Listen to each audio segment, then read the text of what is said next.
It's CanJam time once again, and we are excited to be returning to Southern California for CanJam SoCal this year.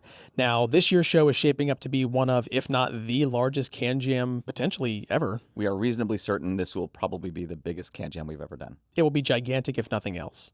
Now, during CanJam weekend, we often get asked, and you might get the same questions, where are you going? Well, we often say it's a headphone show. Now, obviously, CanJam is more than just headphones. You got in-ears, you got cables, portables, desktop systems, and of course, headphones. So because we say it's a headphone show, I figured today we might start with headphones. And let's start with... I think you're going to make a pun. Yeah, let's start with a headphone called the Headphone 2. The Headphone 2 from Head Audio. By Head Audio, yeah.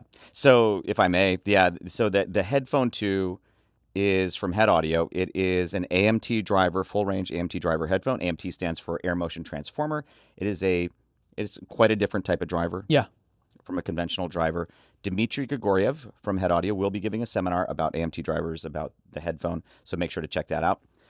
But they released years ago a full-range AMT driver headphone, their first model called the headphone, HEDD phone. And it was a beautiful-sounding headphone, right? But it was heavy. And big. And big. Huge and heavy. Yes. And I couldn't wear it for very long. Same. But this headphone, the Headphone 2, is supremely comfortable, not just compared to the headphone, which was supremely uncomfortable for me. I mean, compared to any headphone. It has something that headphone calls a headband. I'm laughing because everything, it's HEDD band. Yeah. It's the headband with a smart strap system. And you can personalize height, width, curvature, and clamping pressure. So you can really personalize the fit. And it works. Yeah. Really, really well. And if you have experience with the original headphone, you should know that the new driver system in here, they use carbon fiber and magnesium. They reduce the overall weight of that by 25%. Okay, so, and I mean, I see why they did it, because so many people, first thing they commented on when they put on the original headphone was the weight. Yep. Now, I also want to talk about the sound, because I think it sounds better than the original headphone as well. No doubt. It's more refined sounding. Very much. And it is extremely revealing. Yes. It was a huge hit at CanJam London. If you look at the CanJam London thread, it was pretty much universally loved by those who heard it. And there was a line all weekend. Yes, there was. And I have a feeling at CanJam SoCal, it'll be the same thing. Yeah. So this is a headphone you don't want to miss. I would put this at or near the top of my list of things to hear at CanJam SoCal if you're looking for new gear to hear. Now, another headphone that I think headfires will want to have towards the top of their audition list is the latest edition from Abyss Headphones. This is the Diana MR. And I think CanJam SoCal will be the first time anybody's had the chance to audition this. I don't recall seeing it in London. Yeah, I'm pretty sure you're right. I don't remember seeing it in London. It's also pretty brand new. Yeah. So I'm pretty sure SoCal's the first time. Right. I am a big fan of the Diana MR. I'm a big fan of the Diana headphones in general, because the Diana TC has been my hotel room travel over-ear since it came out. Right. And the way this stands out from the other Dianas, this is the clearest standout tonally from the rest, in that they sculpted it to be different, I think. Mm-hmm. It has to be deliberate. The tonal balance is, I would say, more intimate. Okay. Smoother, richer in overall tone. Yeah. Than the other Dianas. It's very resolving. Yes. Maybe not as resolving as... It's not as resolving as the TC, the flagship. No, of course. But it's still very resolving. And I tend to gravitate toward that signature, as you know. So I think for now, for CanJam SoCal, that will be my hotel over-ear rig headphone for my room, So. Yeah, I think the TC is going to be more my jam, but the MR is actually more, it's easier to drive. Oh, it is easier to drive, than the TC is. So, I'm using it with my DAPs, the Tube Mini, which is a tube dongle DAC. Yeah. They all drive it very easily. And then I want to mention one more thing real quick. It's easy to overlook, but this headphone stand is absolutely wonderful. So when you go to the Abyss, where are they located? They're in Anaheim. In the Anaheim room. Yeah. When you go see Abyss, definitely check out the headphone stand, and then feel how stable it is. Around here, that matters a lot because we have a lot of headphones. For me, I think that's the best headphone stand we have in the office. It is wonderful. So definitely make sure to check out the headphone stand at the Abyss exhibit as well. Now, another new headphone that everybody has to check out at CanJam SoCal. Yeah. It's a new headphone with an old spirit. I'm with you. The Yamaha YH5000 SE. And I say an old spirit because Yamaha's history with orthodynamic or planar magnetic headphones. This is Yamaha's reemergence, and they're doing it in a big way. Yeah. By coming back with an orthodynamic flagship headphone. Flagship priced, it's like $5,000. Yes, I think so. And we just got it. It just arrived. And I think it is a beautiful headphone to hold and to look at. Mm-hmm. But it's also a lovely sounding headphone. But I want to explain there are 2 pads that come with it. Yes. I think it's a perforated leather pad. I believe leather, that came installed on it. And an ultra suede pad. And I have a strong preference for the ultra suede pads. But when I looked online, it seems like in the limited impressions I could find, there seems to be more of a tilt toward the leather ones. Yeah. So what I want to see is when more people get ears on this at Mm-hmm. CanJam SoCal, if in the impressions thread, a consensus builds. Yeah. Will I remain in the minority, or will more people swing my way? Of course, I prefer, as I mentioned earlier, a smoother sounding, more intimate presentation. So there's that. But it was still very resolving, even with that. It just sounded more natural to me. So I'm curious to know what people think. And I'm curious to know what they think about the fit and finish on this. Personally, I think it's stunningly beautiful. The body is machined magnesium. It's a gorgeous chassis. It feels nice in the hand. And I find it interesting that it's made in the same factory as Yamaha's grand pianos, their flagship grand pianos. So you have, In Japan, you have top tier craftsmen making a return to the headphones with a flagship planar magnetic orthodynamic. Yeah, I think this is a can't miss headphone. It'll be at the Source AV's The Source exhibit, AV. TSAV. So make sure to check out the Yamaha YH5000 SE at TSAV's exhibit for sure. Now, there was a prototype headphone at a previous CanJam. I think it might have been CanJam New York earlier this year. It was definitely a CanJam in the past. I'm not 100% sure which, but there was an early prototype of a headphone from an iconic member of the audio engineering community, Axel Grell.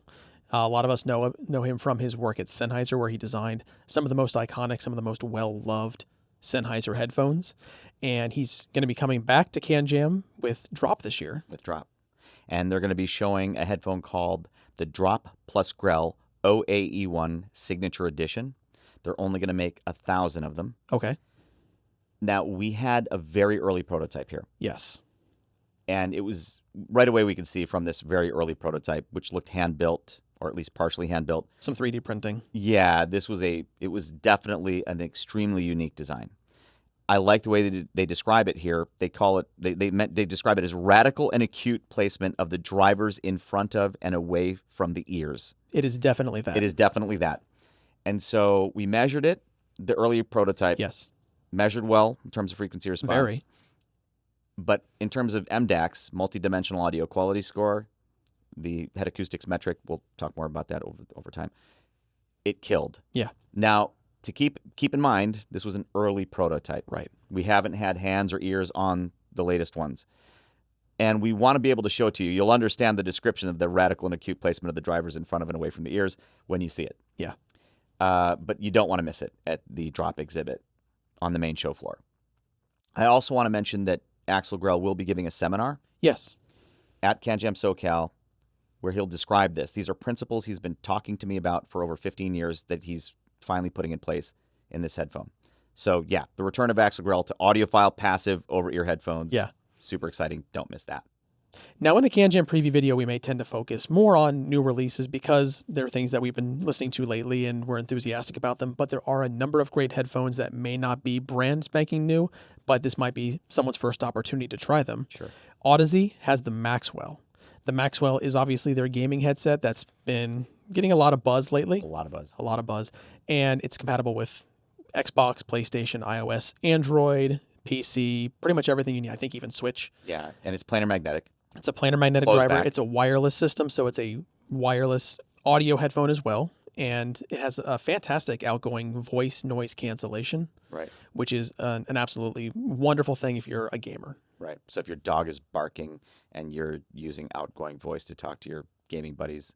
Or if you want to have the munchies while you're playing. Yeah, actually that too. Yeah, But it's also just a great Bluetooth headphone. it is. For music. It's not an ANC headphone in a traditional sense, like it doesn't cancel airplane noise, things like that, except for outgoing voice.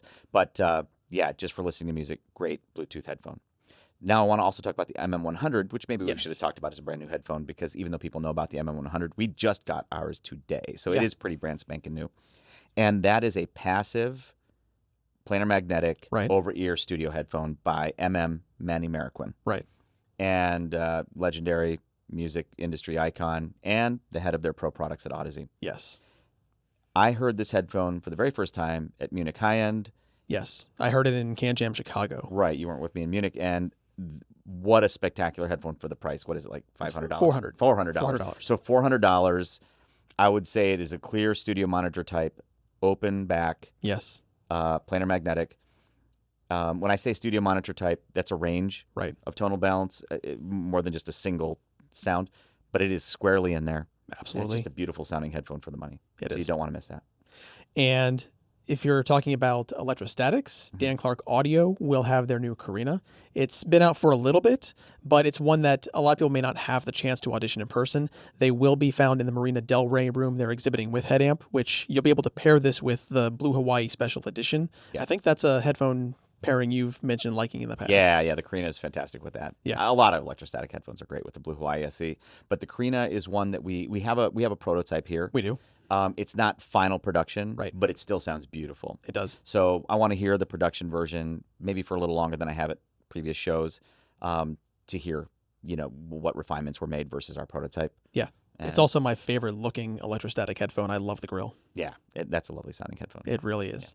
Now, in a nearby room, the Irvine room, you'll be able to find Meza Audio and Bloom Audio exhibiting together.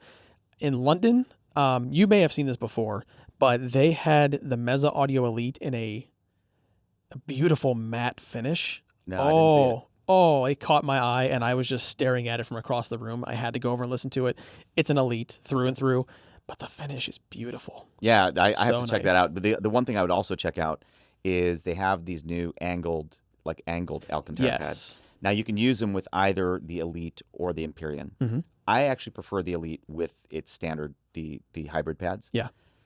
But the Empyrean benefits, in my opinion, a lot from those angled pads. So try those for sure. Yep. And now another one that's been out for a little bit that people may end up overlooking, and I want to make sure it's on your list, the Dakoni Audio Hi-Fi Man Cobalt. Yeah, it's an affordable dynamic driver headphone collaboration between Dakoni and Hi-Fi Man. So I'm guessing they work together on the tuning. I'm guessing I the pads believe they have to did. be Dakoni. They are, yeah. And it comes with 2 different sets of pads. And that is definitely another one, an affordable headphone you want to listen to. Now, Headfires are no strangers to the brand Final, and I'd like to take a second to talk about this headphone right here. Now, several years ago, Final came out with a flagship AFDS planar magnetic headphone called the D8000. A few years after that, they came out with an updated version called the D8000 Pro.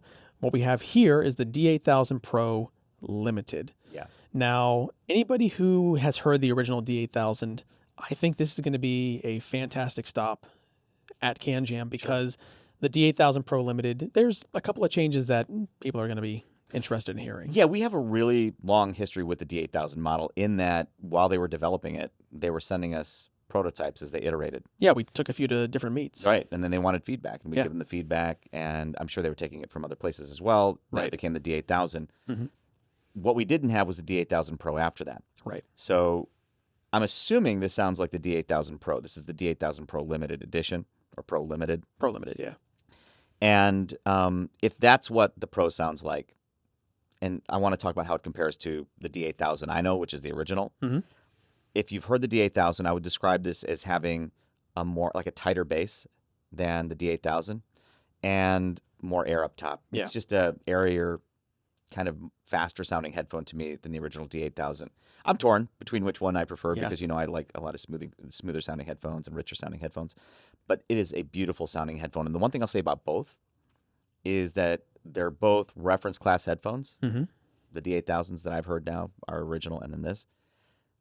But somehow still really enjoyable, fun headphones to listen to. Yeah. But absolutely top-notch headphones. And yeah, you don't want to miss this. No, headphones.com sent us this one. Yes, headphones.com sent us this one. I think It will be at their exhibit. It will be at their exhibit, and I think it may be somewhere else on the show floor, Yeah, but it will maybe definitely other be at places. headphones.com. Sure.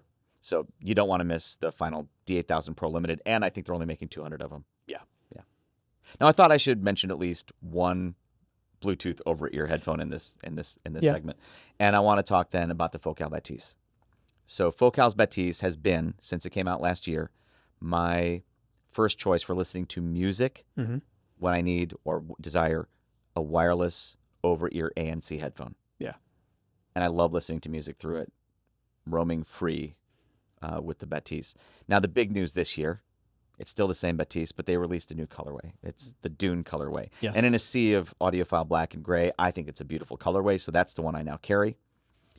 And if you're not familiar with it, it's essentially a Bluetooth headphone with ANC that uses Focal's M-shaped dome with an aluminum magnesium M-shaped dome. So it uses the same diaphragm material and diaphragm, actually, as some of their audiophile wired headphones. Right. But anyway, long story short, if you're looking for a wireless headphone that is wonderful with music, it has EQ signatures, different EQ settings. You can set EQ. There's even a Harman Target EQ, if you're curious. And it even just got a firmware update recently to add a companion app for hearing acuity. You can personalize it. Yeah, so definitely check that one out. I think we all need a great musical wireless headphone. We do. The next headphone I want to talk about is what you get when an engineering-focused company that pretty much dedicates its entire existence to making affordable or really high value for the dollar audio gear, when they decide to make a wired passive over-ear headphone. You know, it was kind of surprising for me. I didn't know they were working on this. Right. And I'm talking about the FIO FT3, the reviews for which are almost universally solid. Yes. And I can understand why, because it's affordably priced. It's what is it? It's like $300. $300. Yeah. And it has a really balanced sound signature. You can tune that a bit with the pads because it comes with 2 sets of pads. Yeah. But it has a very balanced sound signature. I think this actually has the potential to be one of those classics down the road. Yeah. One of those ones that a lot of people just recommend because it's balanced and it's affordable. And kudos to FIO for putting this out at $300. Like most FIO products, it comes well accessorized. It does. Unexpectedly, it came with this 4.4 millimeter to XLR adapter. Didn't really expect that with a headphone in this price range. Yep. Again, I think I might have mentioned it has leather and suede ear pads. Try them both. Really nice carrying case. Really nice carrying Two, case. technically, because it's got the pouch as well. True.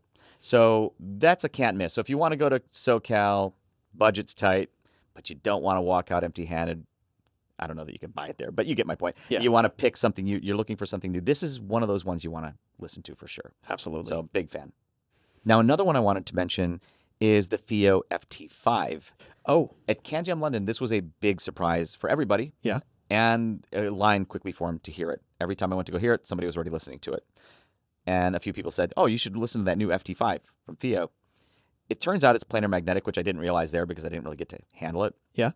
And I'm looking at the stats here. It says 90 millimeter large size planar driver. This is the first I realized it was planar magnetic. It has a magnesium alloy housing. It's nice. It is an open back headphone. 2 types of tuning ear pads, similar, I guess, to the FT3. And it says micron aluminum silver alloy coils. Okay. So that's all the information I have on it. I did see it. It was prototype looking, like kind of pre-production looking. I get you. But yeah, the response was really positive. I've got to hear the FT5. Yeah.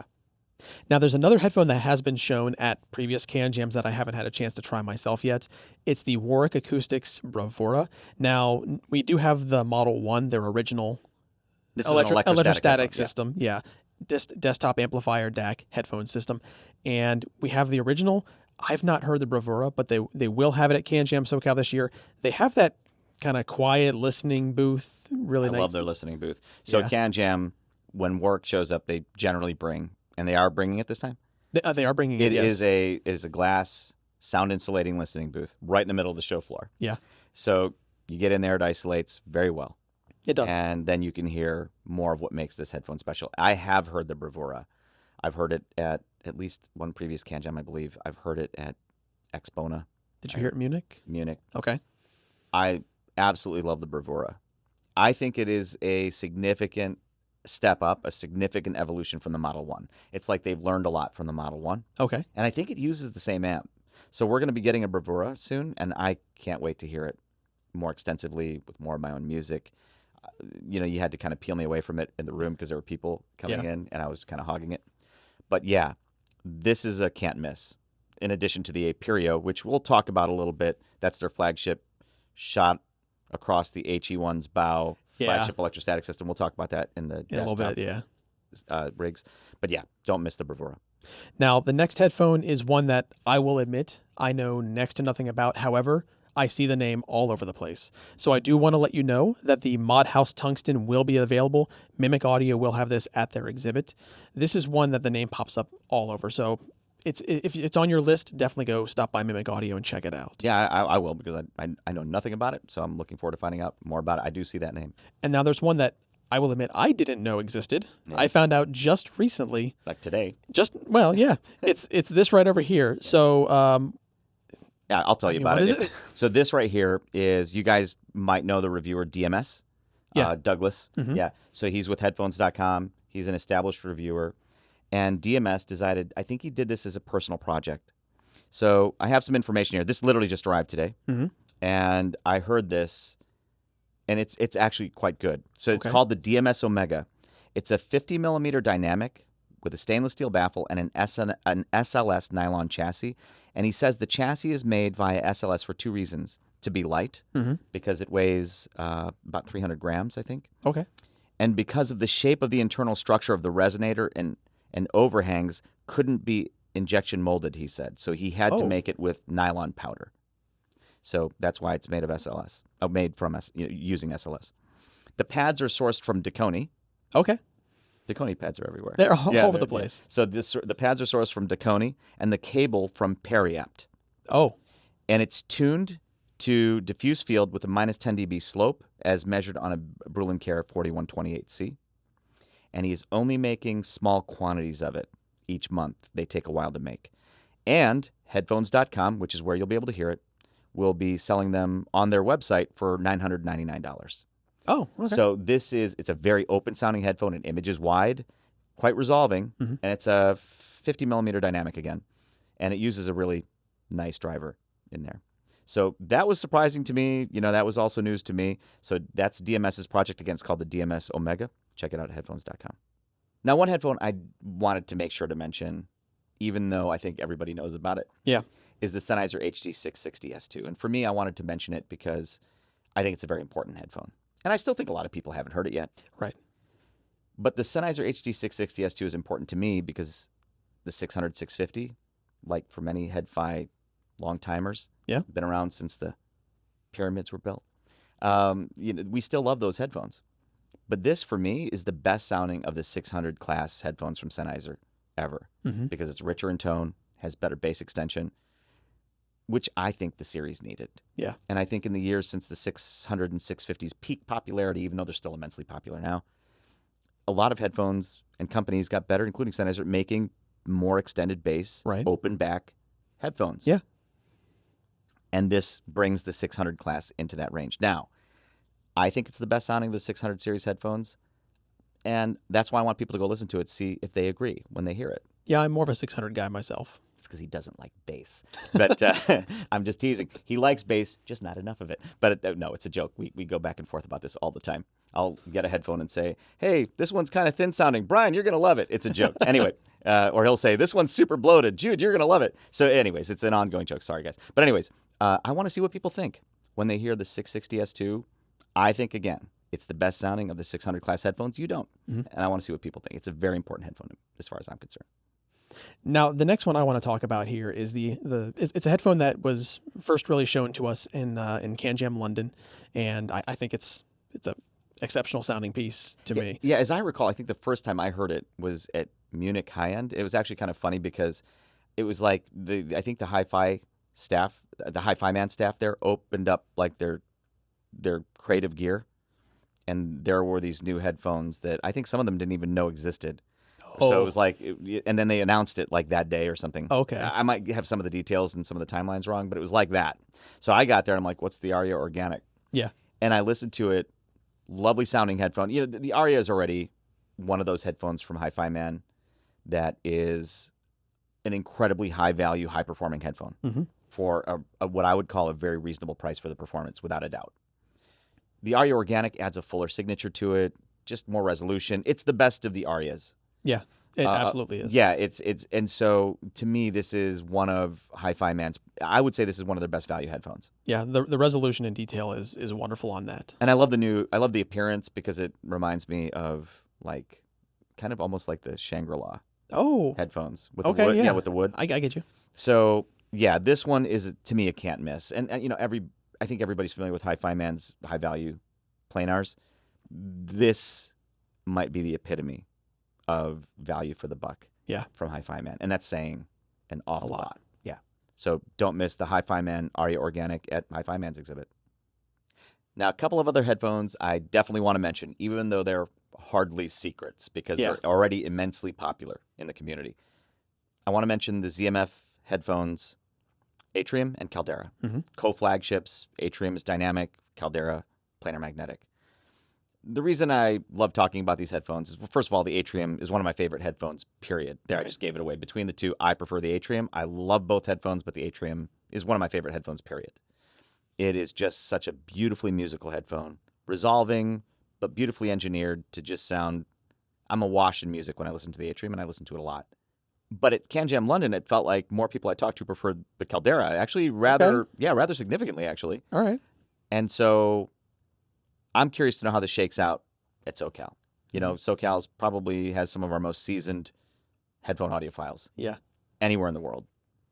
And so I'm curious to know how it shakes out there. So, yeah, listen to the Caldera and Atrium. Yeah. And I do want to mention very quickly, I was talking to Zach, and he said that they will have a new prototype to audition at the show. It's a more portable design, oval-shaped, closed back, and he's wanting headfire feedback. So if you want to help shape the future of a ZMF headphone, make sure you stop by and let Zach know what you think. And their exhibit is going to be in the Los Angeles room. The Los Angeles room, yes. And that's also very nice because they usually do a room which is a little quieter than the main show floor. So don't miss that. That was, by the way, the first time I've heard of that prototype. Oh, I should also mention that Austrian Audio will be exhibiting at CanJam SoCal. Yes. Now, I'm very excited about that. And for those of you who don't know who Austrian Audio is, back in 2017, I think it was 2017, after the closure of the AKG offices in Vienna, Austria, a core team of previous AKG personnel founded Austrian Audio. Now, I'm not allowed to say much more. We can't say much more because of the embargo. Right. Other than that there will be a new Austrian Audio premium headphone being launched at CanJam SoCal. Now, what you're looking at is also all we've been cleared to show you. So this is all we can show you right now. I can say, however, that at CanJam New York, I spoke at length to Philip Schuster from Austrian Audio, and I learned enough to know that this is a new headphone I definitely want to hear. Yeah. And it's not just headphones. We should also mention there will be a new headphone amplifier at Austrian Audio's exhibit, so make sure to audition that as well.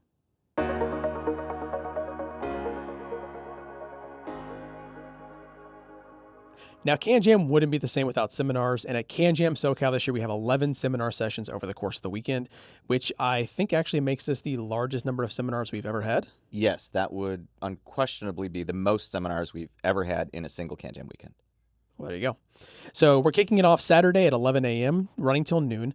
Michael Ricci, Senior Director of Electroacoustic Engineering at XMEMS Labs. He'll be giving a talk titled, It's About Time.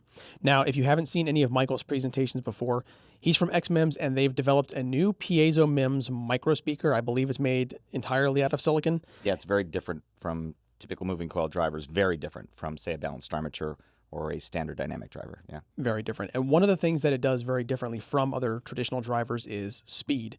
It's all about time. He's going to be talking a lot about the time domain performance of their technology. Yeah, they're very fast. Extremely. So make sure you go by to listen to them, and you'll also be able to audition these at Michael's seminar. Yeah, and if you haven't seen Michael speak before, he's a very dynamic, fun speaker. Yeah. So you don't want to miss this seminar. Now, Saturday from noon to 1 p.m. will be a session titled Myths About Measurements. It'll be presented by Constantine Davey, who you guys know as Oratory 1990, Blaine Lacrosse, who you know as Mad Economist, and Cameron Oatley, better known as Golden Sound. And they're going to be talking about how objective measurements are everywhere, and they are. And we talk about this all the time. When a new product comes out, the first question is inevitably, anybody got any measurements? Correct.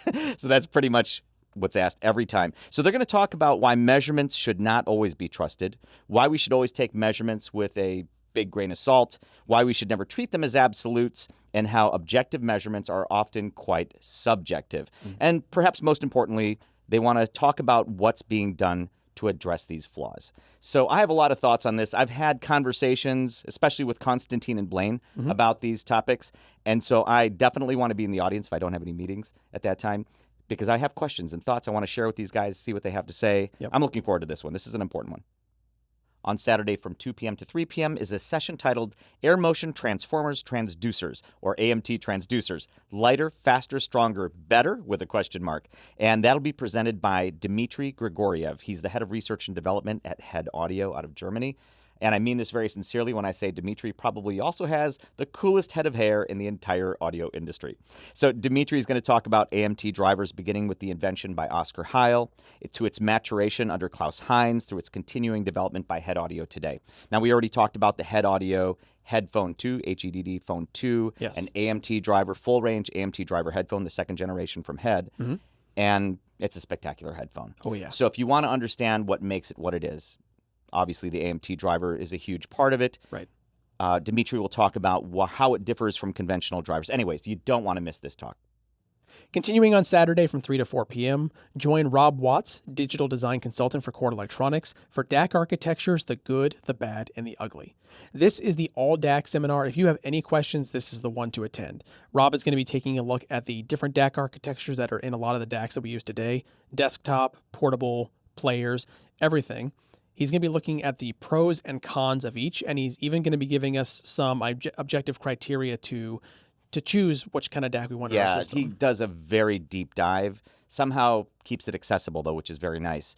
Now at CanJam London, because a lot of people like to ask questions, he ran over by like 20 or 30 minutes. Yeah. Because he makes it so easy to ask questions. He loves answering them. But Rob, you have a seminar scheduled right after this one, so this time you can't run over. Then following that, on Saturday from 4 to 5 p.m., join Chris Barron's Artist Relations at Odyssey for something a little more subjective. This is a talk titled Pro Audio versus Audiophilia, Two Worlds Collide. Now, as Artist Relations, Chris has the unique perspective of working on the pro audio side and the audiophile side. He brings those two together very nicely in this presentation, talking about things that the pro audio look for in their gear, what the audiophile side looks for in their gear. And they're different. They're very different. But I like how he ends the abstract, and it's a great talk, by the way, where he says, despite the differences, we strangely end up hearing the same thing.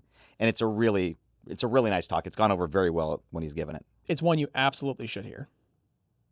Now, concluding the Saturday seminar sessions from 5 p.m. to 6 p.m. is a session titled The Influence of Geometry, Directivity, and Acoustical Impedance of Headphones on Sound Perception. And that will be presented by Axel Grell, founder and CEO of Grell Audio. But most of you probably know Axel Grell as the man behind perhaps most of Sennheiser's legendary headphones. Yes. Now, I'm going to read the abstract directly. There's a lot here. It reads, today, many enthusiasts measure the frequency response of their headphones, but the perceived sound of a headphone is dependent on more than what frequency response curves can show. Their geometries and acoustical impedances can greatly influence their perceived sound, as both the shape and directivity of the sound field within an ear cup are crucial to our spatial perception. Now, again, there's a lot there, but we talked a little bit about his headphone that he's going to be showing with drop. Yeah. You don't want to miss that. No. That headphone is essentially the living embodiment of what he's talking about in this talk. And these are concepts that he's been talking to me about since I met him, so for over 15 years. So you don't want to miss the headphone at drop that Grell designed, and you don't want to miss the session. Now, starting the Sunday seminar sessions at 11 a.m. is Dr. Sean Olive, Senior Fellow of Acoustic Research at Harman International, with the Harman Headphone Target Curve 2023 and beyond. I think most of you know who Dr. Olive is. I think most of you know what the Harman Target is, or at least have some idea what the Harman Target is. Sean will talk about how they arrived at the target, the research behind it. He's going to talk about how best to use it for interpreting and predicting how good a headphone sounds. And on the 2023 and beyond part, he's going to talk about it in the context, and this is very important, of other headphone measurement fixtures that have been developed since the Harman Target was developed. He'll explain why that's relevant. And things like the Brüel & Kjær 5128, which is kind of the new standard as far as I'm concerned for hearing simulation. Understanding how the Harman Target and that work together is an important discussion. It's a discussion I've had with Sean on several occasions. I will hopefully be here for this to ask him some more questions. I have more questions, so don't miss that one. Now, continuing on Sunday from noon to 1 p.m. is a session titled New Audio Quality Metrics for Humans, and this will be presented by Vince Ray. He's a key account manager and audio engineer at Hottinger Brüel & Kjær. And I think most of you know their pre-merger name, Brüel & Kjær, or just simply B&K. Now, Vince is one of my measurement mentors. Back at the beginning of 2018 is when I first saw the very first presentation about what I just mentioned, the Brüel & Kjær 5128, which is the new standard of hearing simulation. It's still the high standard for hearing simulation as far as I'm concerned. And to hear him talk about this new metric that I'm really not that familiar with is going to be very important for me. So I'm going to read the abstract. So Hudiker, Brule, and Kerr developed a new audio quality metric called BSR, buzz, squeak, and rattle, which can estimate audio artifacts by measuring the nonlinear response of a speaker using a log sweep, speech, or music as stimuli. This new metric is based on a time-varying loudness analysis taking into account the frequency and time masking of a human ear. BSR is a true human audio quality metric which correlates well with subjective impressions. Now, this is very important. This is it's related. I mean, it reminds me of some of the topics I've discussed in seminars I've given before recently about measuring beyond just the frequency response curve or assessing beyond just the frequency response curve, which when you're trying to understand how something sounds to a human, how a headphone sounds to a human, for example, frequency response alone can sometimes be just simply too reductive. So this will be one session I can assure you I will not miss because I want to learn more about BSR. I've seen some preliminary information about it. I want to know more. So I'm looking forward to this talk from Vince for sure. Now on Sunday from 1 p.m. to 2 p.m. is a session titled Free Shit with an asterisk, and that's spelled SCHIIT. And that'll be presented by Jason Stoddard, the founder of Shit Audio. And he asks the following: what happens when you have a big measurement claim you know will be hard to prove? In the old days, you spent 6 years and 7 figures and got results that everybody still argued about. Find out how we came up with a new idea, and if you have an acoustic measurement rig, sign up for a free amp to test. And then it has an asterisk and says, free shit for measuring enthusiasts only, cheap shit for everybody else.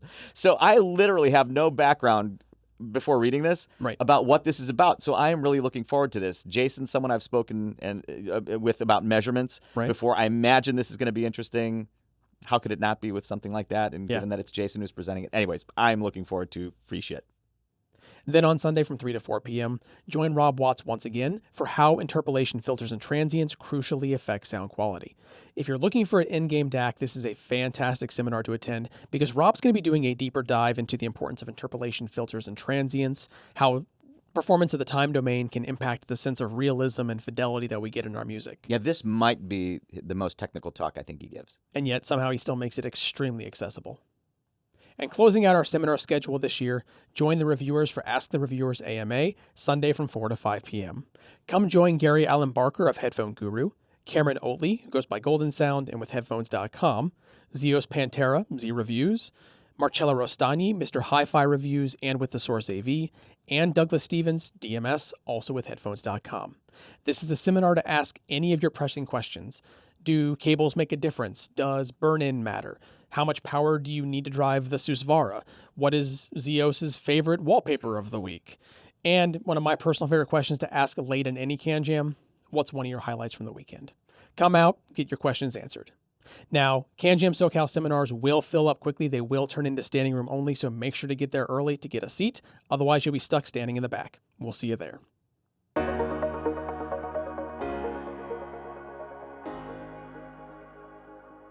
One of the categories in the forums that is always booming is portable electronics. DAPs, DACs, dongles, the lot. And at CanJam SoCal this year, there will be a veritable treasure trove of portables for people to try.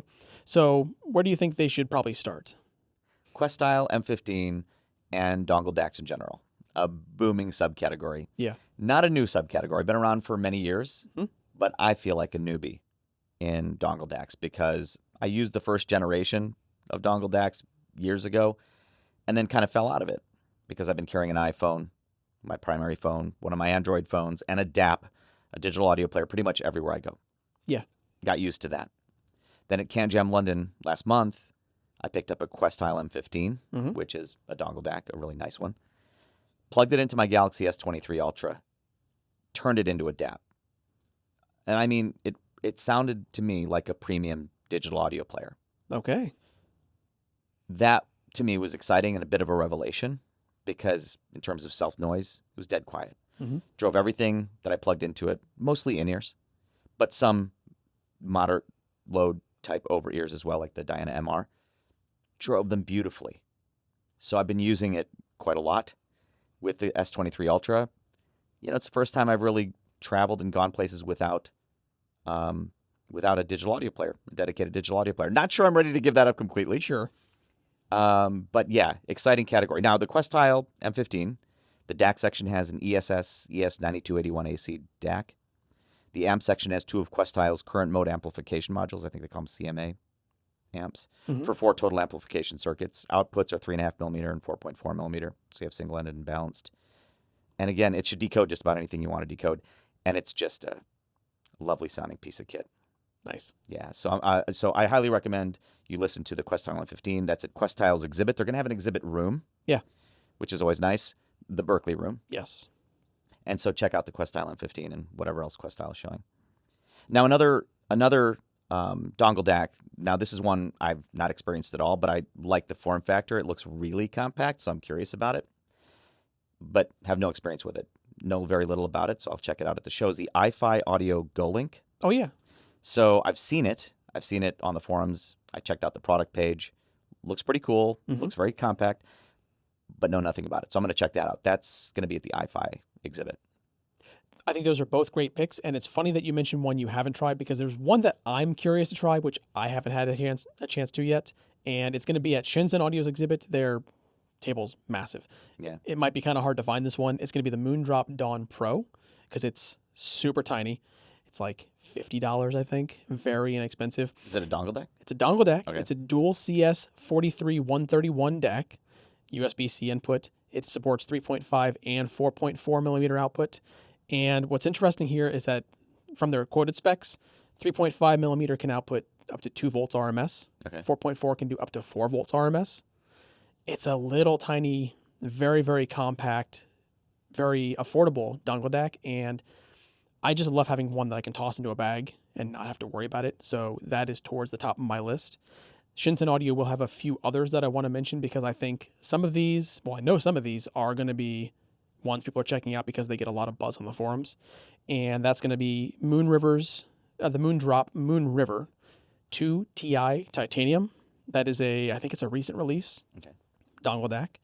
Shanling will have the M3 Ultra and UA2 Plus available to try at Shenzhen Audio's exhibit. So one is a DAP, one is a dongle. XDuo will have the XD05 Pro. Now this is one that I think that thread is bumping. It's a little compact portable DAC amp combo, and the reviews the early comments that I've seen on it seem like it's going to be a very big draw. And then finally, there's one that caught my eye from just the aesthetics. I'm curious about it. That Truthier Shio. So I'm going to check all of those out at Shenzhen Audio.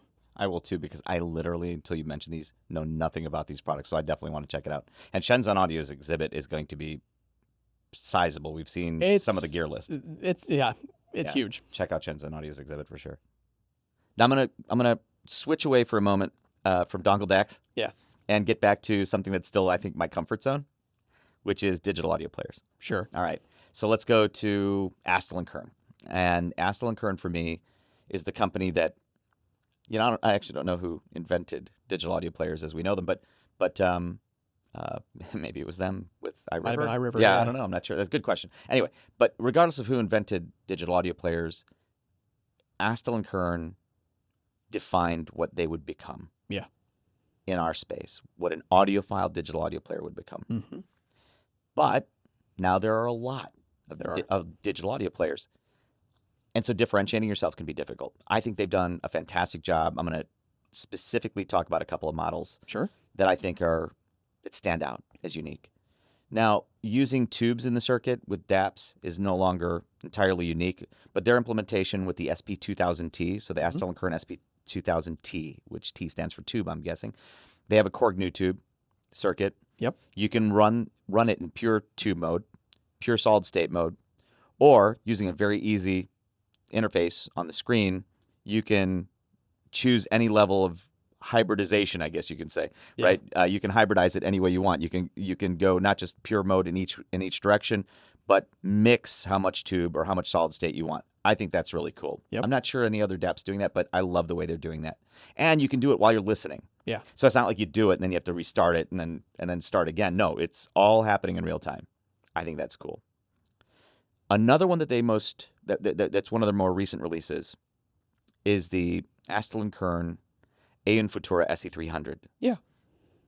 Don't they have a new one too? It's like a titanium version. There is. Yeah. So the SE300 is quite unique in that it has a full discrete 24-bit R2R DAC architecture. And you can switch between oversampling and non-oversampling mode. Mm-hmm. Again, on the screen in real time whilst you're listening. And then the amp is pure Class A, but I think you could switch it between, is it Class A and Class AB? Yes. In real time as well. And again, while you're listening. Mm-hmm. So cool to be able to do. Yeah. So the SE300 to me, and it's lighter weight than some of the premium DAPs I've been carrying. Sure. And so those two are ones I highly recommend if you're looking for a DAP and you're looking for a unique spin on a DAP. And it's not gimmicky. These are beautiful sounding DAPs. I like R2R DACs. I like tube amps. I mean, I don't know what you can see in the shot, but there might be a lot of tube amps visible. There's a few around. Yeah, those are all ones I brought into this office because I love tube amps. So anyway, check out astell&kern. They're going to be in the Bloom Audio exhibit. Yes, they're in the Irvine room. In the Irvine room. Yeah. So make sure not to miss those. Now, speaking of DAPs, there's one that's been making waves on the forums in terms of anticipation, and it will be available at Music Tech's exhibit. It's the KN N30LE player. Very, very high end. Very high end and very exclusive. I think there's only like 300 made. Yeah. It's a very small number. Something like and Music Tech will have it available to try. But they have something else that I got to try earlier this year in pre-production form, and I want to try the final version. It's the Lotu Mjolnir. We had it in studio for a very short period of time. Very short period of time. Very short period, but it's kind of like a Swiss Army knife of devices. It's portable, it's desktop, it's a player on its own. It's a very cool device, and it sounded lovely. Yeah, now the one we had here, and again, it was just very briefly, was pre-production. Yeah. But in the little time we had with it, first impressions-wise, we were very impressed. So I would like to try the production version, which I haven't tried yet. So that will be on my list for sure. Yep, and that'll be at Music Tech, which is on the main show floor. Okay. Sticking with DAP still, I want to talk about the Sony NW-WM1Z Mark II. Yep. Oh, these product names. So yeah, the NW-WM1Z Mark II. So that'll be at the Source AV's exhibit, TSAV. Yes. And I love the Mark I, or I don't know if they called it the Mark I. It was just the NW-WM1Z. Yeah. That's on the table, that gold-looking thing over there.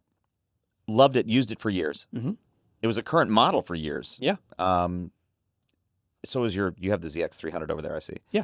So that was one you used. I still carry it. Yeah. And I think what gave them life is that they had proprietary DACs. Yes.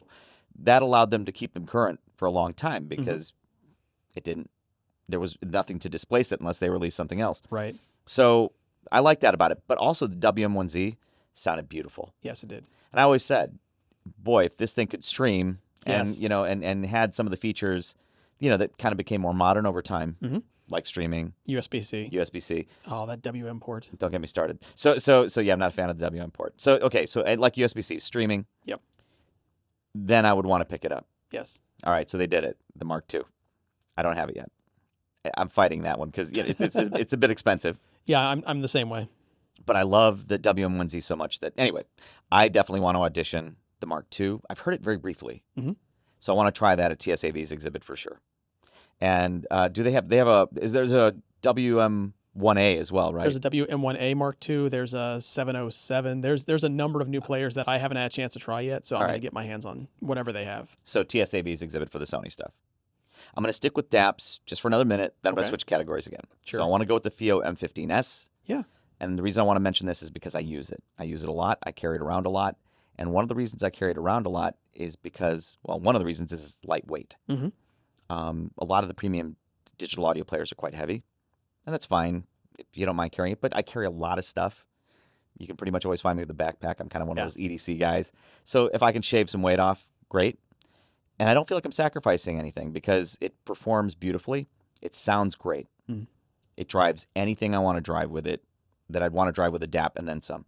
So I'm looking at the notes. It says 1,200 milliwatts and a 32 ohms max output, and then you put it, I don't remember if that's in desktop mode or not. So you put it on the stand that comes with it. It has a fan, and whilst plugged into its USB-C jack, it'll run in a desktop mode. You can choose to run it in desktop mode, and it increases the output. The DAC, I think some people would want to know this, is based on the ES9038 Pro. Mm-hmm. Yeah. Anyway, and it has just all sorts of features that I'm not going to detail here, like with the Bluetooth stuff. Yeah. Yeah, it's a very full-featured DAP, atypical features as well. But the other thing I want to mention about it, which is important to me, is that it's responsive. Mm-hmm. So when you're using the controls on the screen, it responds essentially instantaneously. This is just not something you want to take for granted because not all DAPs do that. No. But anyway, so for the price, for the performance, for its responsiveness, I strongly recommend you check out FIO's exhibit, and they're going to have so much stuff on the main show floor. But I'm not done. I want to talk about a couple other FIO things. Okay. And I'm going to switch categories now. Sure. Going to go back to dongle DACs. All right. We recently received the FIO KA5. Yes. Small form factor dongle DAC. Mm-hmm. Will decode anything I want to decode with it, and turns my phone, and I'm still surprised about how good these dongle DACs are, so I'm sorry for all of you who are used to this and know this. I'm still not used to it. Turns my phone, my Galaxy, into a DAP. Yeah. And we just got it, so I haven't really challenged it yet in terms of, again, what it can drive on the high side, but I know with all the IEMs I plugged into it, beautiful sound. Has a cool screen on it, too, for the controls and you know, telling you what it's doing. I love that. So I want to see what else they have in terms of dongle DACs at FIO. I think right now that might be their top-notch one, but well, I guess I'll see when I go to their exhibit. Another thing I want to talk about are their Bluetooth DAC amps. Yeah. So these can essentially be dongle DACs. Yeah, I think so. But they have Bluetooth functionality as a core functionality. They've been doing this for a while. The BTR3, which is discontinued, I think. Joe has that. He's one of the guys at the HeadFi office. If you go to CanJam, you've met him. He uses a BTR3. I use a BTR5. I think mine's like one of the first, it's an early model, yeah. I think that's an early model, BTR5. I think they might have had another model of it. And we both use it because we both have the same model, really old Honda car. Yeah. So old, doesn't have Bluetooth in it. And so we Bluetooth enable our cars with our obsolete cars with the BTR units 3 and 5. And they can also be dongle DACs. Mm-hmm. Now they have a newer one that I have not used yet. I'll probably just pick one up, the BTR7. Oh. And then in my show notes, I'm showing something called, and I see pictures, a BTR15. I don't know if that's current. I don't even know if that's on the site yet. I don't know that one. Okay, so they're going to have the BTR15. Okay. We'll show pictures. So FIO's going to have a ton of stuff. These things included, of course.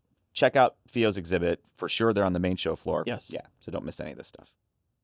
Now, I want to take a second to talk about something that's a bit of an outlier on our table. First of all, it is completely naked. Buck naked. Completely buck naked. This is the headphones.com bass jack, and as you can probably guess from the name, the bass jack is designed to jack up your bass. Now, I first tried it when we first received it on the AKG K712, which is a classic headphone. Yeah. And I think the bass difference was very noticeable, but tastefully done. It's very nicely executed. Yes, I agree. So I believe the bass is very tastefully. The bass lift is tastefully applied. Yes. And they didn't really give us a lot of background on it. No. But I have a feeling that they had other headphones, but I think they had probably some open back classic over ears in mind that could use bass lift. I could think of some. Anything that you have that could use a tastefully applied bass lift, I think you should audition with the bass jack for sure. Yep. So when you stop by the headphones.com exhibit, make sure the bass jack is on your audition list because it might be one of the more unique experiences at the show. So another interesting dongle device that you and I have been talking about lately is the Woo Audio Tube Mini. And I've spent a little bit of time with it myself, and it is a very fun, very interesting little device. Yeah, it only recently arrived, but I've spent more time with it than you. Not surprising because, as I've said, I am a tube amp enthusiast. You are? I am also a Woo Audio tube amp enthusiast. We have the WA7 Fireflies, and I especially love the WA8 Eclipse, which we did a video on when it first came out years ago. And this reminds me, sound-wise, of the Eclipse. So it's a beautiful sounding little tube system that just happens to be small. Now, I want to talk about that a little bit because, well, it looks like a small form factor or a smallish form factor dongle DAC amp. Yeah. And it is absolutely that. However, that might lead you to think that, hey, I'll plug it into my phone. You can. I've used it with my S23 Ultra. I would not recommend it, though, as a fully portable unit, something you'd listen to while you're roaming the streets of New York. Probably not for that. I'm going to explain why, and this won't surprise any tube amp enthusiasts. Well, there are tubes in it. There are two tubes in it. I don't know what kind they are. If you look on their website, they show that they're very cleverly shock-mounted to reduce microphonics, but they're They're tubes, I mean. So you flick that thing or you bump it against things whilst you're listening, you're going to hear some ringing. It settles quickly, but you're going to hear it.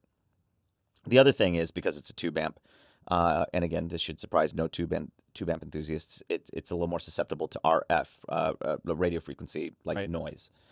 So you plug it into your cell phone, you might hear cell phone noise. when it's doing its cell phone thing, taking calls, making calls. So that's something to keep in mind. So again, I wouldn't use it on the go as you're bumping into things. Yeah. So what is it? Well, I mentioned that it reminds me of the WA8 not the Fireflies, the WA8 Eclipse. Yeah. I would treat it as more transportable. Okay. So take it with you because it's really lightweight, but I wouldn't use it while you're running around. I would use it when you get to the place that you want to be, whether you're at home, your office, or a hotel room rig. So yeah, this is going to be my CanJam SoCal hotel room DAC amp, and I'm going to use it. Mike Liang from Woo Audio recommended I drive the Diana MR or TC with it, and he was absolutely right. Beautiful pairing. So that's going to be my hotel room rig at CanJam SoCal. And that's how I'd use it. Yeah. So it's a DAC amp system on the go that you want to take somewhere, where you'll end up somewhere that you'll use it, not use it while you're getting there. Yeah. I hope that's clear. Absolutely. But for that purpose, it's gorgeous because now you can carry a tube system with you, literally everywhere you go, to listen to when you're ready to sit down and listen to it. So don't miss the Tube Mini. I would absolutely not miss the Tube Mini. Woo Audio's exhibit is in a room, the Anaheim room. They're in the Anaheim room. And they're going to have their full lineup. Yes. Amps that can drive electrostats, non-electrostats, big amps, small amps, and, well, the Tube Mini, I guess, would be the smallest of them. And I would definitely make sure not to miss that one. So we'd be remiss in not mentioning Chord Electronics in this category especially. They're coming all the way out from the UK. Yeah. And they have, even though it's been out for a while, I think you guys all know the Chord Hugo 2. And it's been out for years. But despite the fact that it's been out for years, it's still, to me, the best performing reference, cost no object, portable DAC amp combo out there. Yep. That I've used anyway. So it's my high reference for portable DAC amp combos. And so I have to mention it. Yep. So if you haven't already auditioned the Chord Hugo 2, you definitely want to do so at Chord Electronics exhibit on the main show floor. And they're going to have their whole lineup there. But the Hugo 2 is still just one of my absolute favorite things. Now, there's a product on the table that is unlike any of the other products on the table in that it's not a dongle DAC amp, it's not a DAC amp, it's not a digital audio player. It's just an amp. Yep. And it's a quirky one. So it's one that I expected would sound good because it's by mass-kobo. And I've heard mass-kobo stuff before. Beautiful sounding stuff. But this one's so quirky. Example, has gain settings, low and high gain settings, that you get to by using a tool or toothpick to switch these switches, but only after you access them by removing the battery cover. Yeah. Yes, because it runs on batteries. So you put 4 AA batteries into it, it runs for a handful of hours, I think, if you're lucky or something like that. But there's no charging circuit if you're using rechargeable batteries. So if you want to not use batteries, you have to plug it in to USB-C on the front, maybe with a power bank, right? Yeah. And everything's on the front, right? The input is on the front, volume knob's in the front, output's on the front, USB-C for power's on the front. Super quirky design, but I will not go forward in life without this in my life because I have to have one. Mm-hmm. Why? It sounds incredible. So, on the water cooler thread, there's a poster named Nate's Dailies, I think is what his username is. And he has one, loves it. I can totally understand why. I plugged the Elysian Annihilator into it, and that sounds fantastic as long as you have something that can drive it well. It always sounds fantastic. Yeah. Out of that, it just got big. Mm-hmm. It's so beautiful sounding, and it's just the best way I can explain it in the time I have. And so then I put it in high gain mode, plugged over-ear headphones into it, which is what I kind of thought I'd be using it with it more. Tried the Diana MR, Diana TC, and some other headphones that we had, as we prepared for this video. Everything I plugged into it sounded beautiful and better. So, for me, this is absolutely one of my biggest recommendations, one of my biggest can't-miss items for CanJam SoCal. So mass-kobo Masuda-san is coming from Japan. The mass-kobo exhibit's going to be on the main floor. Do not miss it. Yeah, the mass-kobo 475. I hope he has the 465 flagship, which everybody's talking about, but it's very expensive. Mm-hmm. Mass-kobo, again, was just like a secret in Japan, but I think the secret's out. Don't miss mass-kobo, yeah.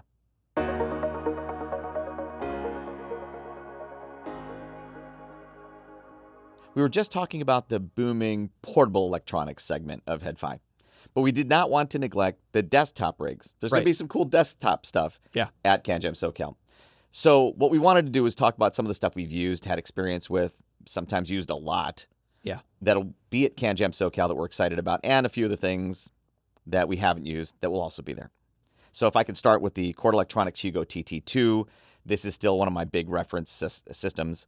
It's actually passed around a lot as a reference system at the office. And I think when we think of Chord Electronics, we think of the DACs designed by Rob Watts. And, well, I guess let me just touch on that really quick. I think this is second in line. The Chord Hugo TT2, by the way, if you're not familiar with it, it's been out for a while. It's a DAC amp combo.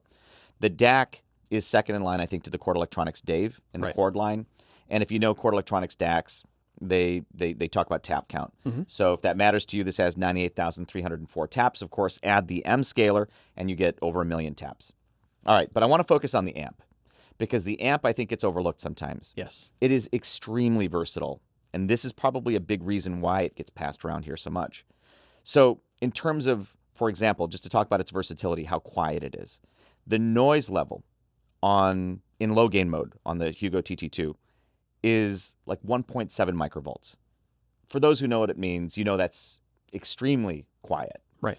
And for those of you who don't know what it means you can plug in any sensitive in-ear into the Chord Hugo TT2 and not get hiss. So we've had some pretty sensitive in-ears that can take hiss out of it, just about anything. Some of the Andromeda models can do that. I think the Sony ERM9 is pretty sensitive. There are others. But you know what I'm talking about. You plugged your sensitive in-ears into something, gotten hiss. You're not likely to get that. In fact, very unlikely to get that out of a Chord Hugo TT2. But on the other side of that, it has up to 18 watts of output into 8 ohms in high gain mode. Still very quiet in terms of self-noise. So that means it can drive anything for the most part, non-electrostatic, like Hi-Fi Mansilla. Right. The Abyss headphones. We were using it with the Headphone 2 from Head Audio. Exactly. And it is just so incredibly versatile. It ends up actually kind of being like a sleeper amp. It's easy to overlook because we all think the DAC, and the amp inside is so incredible. Yeah. I also want to mention one more thing. One of the reasons why it gets passed around is because it has dual quarter-inch jacks in the front with a 3.5 millimeter output. So if you're doing any kind of head-to-head comparisons, which we do fairly regularly around here, or reviews, this is a fantastic amp, and it's just a wonderful little device. Since we're talking about British Dream amps, we're going to go to the DCS Lena stack now. And I want to start with the amp.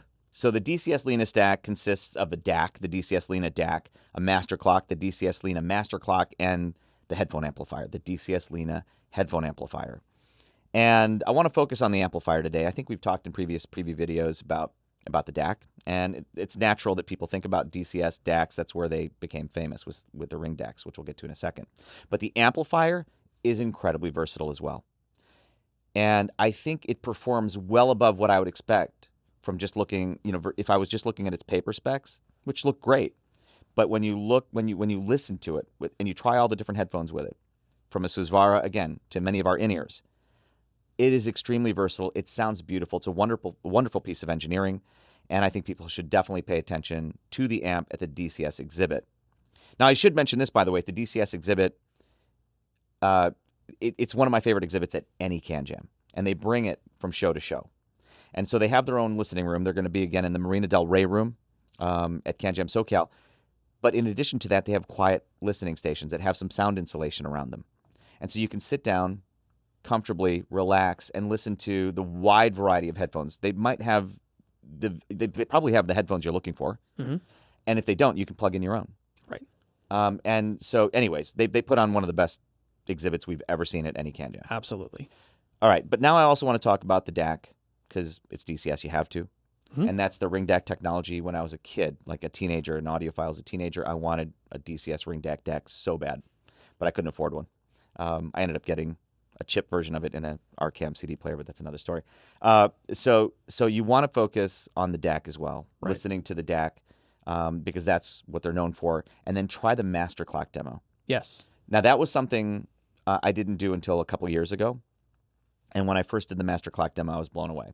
In Singapore, right? In Singapore. Yeah. I didn't expect it to... I didn't know what to expect. I didn't expect it was going to have much of a difference. I thought it was going to be one of those things I'd have to listen really hard for, but it's not. Yeah. So asked to do a master clock demo, and it improves the imaging. It makes it more holographic. It makes it more resolving. And I just didn't expect that level of difference, but there it was. But again, go to the DCS Lena exhibit, Marina Del Rey room. Don't miss the amp, but just listen to the whole setup. Absolutely.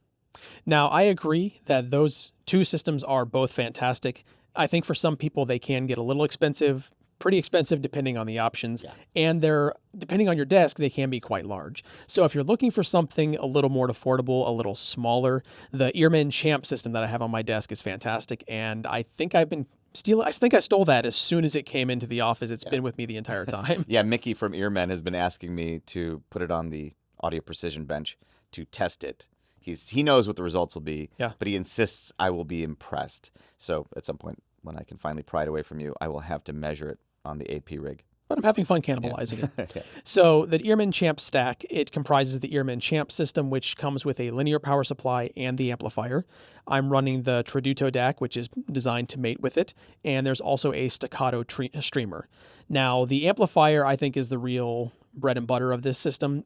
When you're running from the Traduto DAC via 4.4 millimeter balanced interconnect, that is important. It can run up to 3.8 watts into 32 ohms. So if you're running, a power-hungry headphone, it's surprisingly versatile for what it does. It does have a ES9038 Q2M DAC from ESS inside, which is a DAC we've seen in a lot of products. It's a very nice sound when implemented correctly, and that means it can do PCM 32768 and DSD 512. So any format you want to throw at it, it's got it. If you want to do streaming, it does have the staccato streamer, so you have access to Roon, Tidal, Qobuz, pretty much any streaming service right on top. If you don't want to have it connected to a computer, you can run it into a 2-channel system that way. It's a really flexible option, but I would focus on the amp and the DAC first. And any kind of, it does stereo output, it does balanced output, so if you want to run to a different system, you can from the DAC. The amplifier has balanced 4.4 millimeter headphone out and 1/4 inch. It's really a surprisingly versatile, fantastic little system that I think I'm just going to continue to steal and keep for myself. Now, I want to take a second to talk about something that'll be at the show that we don't have firsthand experience with, but we have experience with the original version of it. SMSL will have the SU9 Pro, which is the updated version of the SU9 DAC. Now, I've had the SU9 and the SH9 for a while. The SH9's an amplifier. I'll get to that in a second. But the SU9 has been updated in the Pro with a new DAC, the ESS ES9039 MS Pro. It's got a new USB chip with an XMOS XU316. I think the original one was an XU216, if I'm not mistaken. And it's got additional op amps. The original had 3 on the output. The new one has 11. Spec-wise, it's a fantastic replacement. I'm definitely wanting to get there and try my hands on it. And I had it paired with the SH9 amplifier, which if you're looking for a small, compact desktop system that's not going to run you as much as something like the Earman Champ, I think the combo was only like $700 for the 2 of these. The SH9 can output up to 3 watts into 32 ohms. So even if you're driving something a little more hungry, it'll do it. And it's got balanced XLR, balanced 4-pin XLR, I should say, and single-ended 6.35 on the front. Now, you were talking about the SH9. It's built around the THX AAA 888. Yes, it circuit. is. Yeah. And so I wanted to mention that is actually what we use in our measurement lab here, or we use 2 amplifiers built around THX AAA 888. Yeah. So one is an amplifier that THX custom built for us for the measurement lab, and the other one is the Benchmark HPA4, which I'll mention shortly. So if you want to listen to an amp, and this is at the Shenzhen Audio exhibit. Shenzhen Audio. And they'll have SMSL. They'll have a whole bunch of other stuff, too. Their exhibit is actually going to be pretty huge. Yeah. So if you want to hear a lot of this stuff from China, for example, that it's going to be hard to audition anywhere else in the United States. Some of the new topping gear is going to be there, Yeah. new SMSL gear. Yeah, so you'll want to go to the Shenzhen Audio exhibit. But if you want to hear an amplifier that uses the same foundation, the THX AAA 888 circuit that we use in the lab, check out the SMSL SH9 at Shenzhen Audio's exhibit. Yeah, for sure. Now, I just mentioned the Benchmark HPA4 when we were talking about the SMSL SH9. Yeah. And I want to talk then about Benchmark now. Now, Mimic Audio will have Benchmark gear at their exhibit, and they'll be featuring the Benchmark DAC 3B. Yes. Now, we have, and I think a lot of headfires have the DAC 3 HGC. Mhm. That's the Benchmark DAC 3 with a headphone output. The DAC 3B is stripped down a little bit. It's the DAC without the headphone output. And so it's paired a lot with the HPA4, because if you have an HPA4, you don't need the HGC headphone output. Or if you just need a DAC and you don't need a headphone output on your DAC, then the DAC 3B is a great choice. Now, the one thing I'll say about Benchmark is their stuff measures superlatively. You stick it on the analyzer, and they even publish, I think, measurements still for most of their stuff, if not all of their stuff. But the thing about it is, though it's built around an ESS DAC, and there's always more to how something sounds than just the DAC chip it uses. Right. But there is something unique about Benchmark's implementation of ESS to me, in that it's smooth. It's a very smooth sounding DAC. It is not analytical. Maybe there's a sort of generalization about ESS DACs or ESS based DAC components being analytical sounding. Unfairly, yeah. And I have not found that to be true at all, though, right. with the Benchmark DAC 3 HGC that we have here. So anyway, I want to mention Benchmark because if you're into measurements, which so many audiophiles are, they measure superlatively, but they also sound fantastic. And as I've said before, I think the easiest story to tell for a good component is that it measures great and sounds great. Yeah. So there's that. Now, Mimic Audio will also have, theirs is one of those show within a show exhibits. TJ seems very excited about something that he mentioned to us. Yeah. That will be there that I'm not familiar with. Conus. Are you familiar with Conus? So the name. He said they'll have something called a Conus Digitale 2000 DAC. I think that's how it's pronounced. I think and so. A Conus Integrale 2000 integrated amplifier. So since we're on desktop components and he seemed so excited about it, then I wanted to mention those.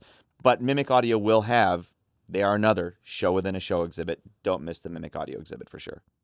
Now let's get to the part where we talk about some of the desktop gear that we've either had very little experience with or no experience with. Yeah. That we know will be at CanJam SoCal and that we're excited about trying. So let's start with Just Shelly Labs. Mm-hmm. Just Shelly Labs products will be shown at the Deconi Audio exhibit. Now, Just Shelly Labs, we've seen their products at a couple of Exponas in a row, you and me, and they are affordable amps, DACs, and they have cool chassis. Yeah. Like clear, transparent panels that you can see into the circuit with, which is neat. And then you always appreciate the wood. You always comment on the wood. They have a very nice wood selection, and I love the dovetail finishes that they use. They're just very nicely executed. Yeah. So speaking of amplifiers with wooden finishes, ZMF headphones will have the Deckware ZMF OTL collaboration. It's an output transformerless tube amplifier, and if you're looking for something to really push ZMF headphones to their limit, that is a fantastic one to try. It will be available in their room. They'll also have a new collaboration with JDS Labs. Now, some of you may have seen earlier prototypes from CanJam Chicago, at CanJam London, but at CanJam SoCal this year, we're seeing a little more towards production finish. I really want to see how that's come along. So do I. And going back to tube amps, Woo Audio is going to have a fantastic little offering that I adore. It's the WA7E electrostatic amplifier. It's based on the WA7 Fireflies. It's like $1,500, something like that. But it's got a built-in DAC, and the amplifier circuit is a wonderful system. It's excellent with mid-range electrostatic headphones. Like if you have the L700 or the L Anniversary, those are two wonderful things to try with it. Yeah, the Stax SRL 700. I love that headphone, yeah. Yeah, I love that headphone too. Now, speaking of electrostats, we're getting to Warwick Acoustics. Yes. And we decided we're going to talk about the Aperio briefly here. And the reason this is their flagship. Yes. And we're talking about this in desktop because it's pretty much a desktop. It's a system. DAC amp headphone system. Yeah. It's their flagship electrostatic system, and it's their shot across the bow of the Sennheiser HE1. Yes. Now, I should mention that Sennheiser HE1 will be at CanJam SoCal, but I regret to inform you that at the time of filming, it's already all the audition slots are filled. Right. Sorry. But you will be able to hear the Warwick Acoustics Aperio, but I think there'll be a line for it. Always. And I heard the Aperio prototype. Mm-hmm. Don't hold me to the year. I think it was like 2018. It was good. But now I've heard the production units. Yeah. And they're spectacular. Definitely one of the best systems I've heard.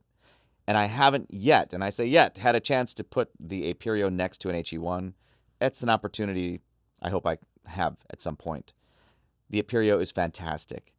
They will have that at the Warwick exhibit. Do not miss it. I will not miss it. So, yeah, anyway. And then one thing I think most of you will not want to miss, there's a DAC amp combo that a lot of you have been asking about on the forums, wanting to know how it pairs with your favorite headphones or even just how it is as a system. Ferrums or an Hypso stack will be available at the Vanna exhibit.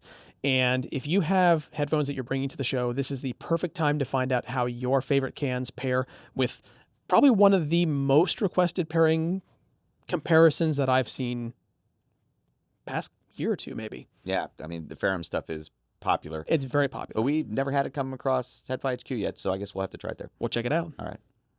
So now let's get back to some of the desktop audio gear that we've used. Yeah.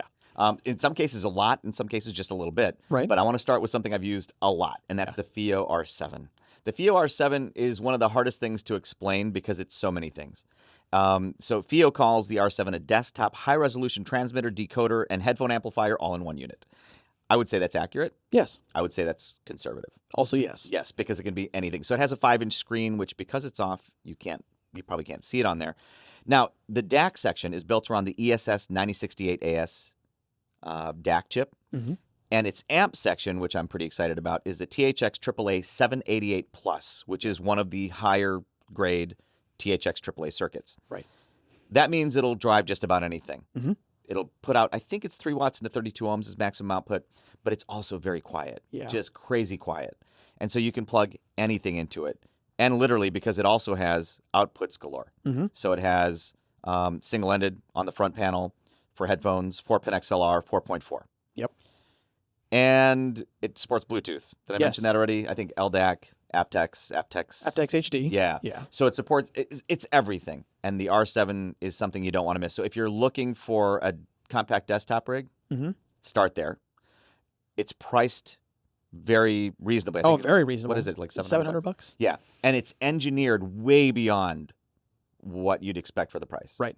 Now, FiiO will also be showing the R9, which we have Yes. not seen yet, which I want to get one of those. I Yeah. think it's just going to be unveiled around the time of CanJam SoCal. Mm-hmm. Given their naming conventions, R9 should be a little bit better than the R7, I guess. Yep. I think the amplifier section is still AAA 788 plus, but don't hold me to it. Okay. I guess I'll find out at the show. I think so. So I want to know what makes the R9 above the R7, because it's kind of hard to believe that you can improve upon this little device, and it looks still compact in the photos, which we're showing you some of the prototype photos. So I'm looking forward to the FiiO R7 and R9 and all the other stuff they'll show there.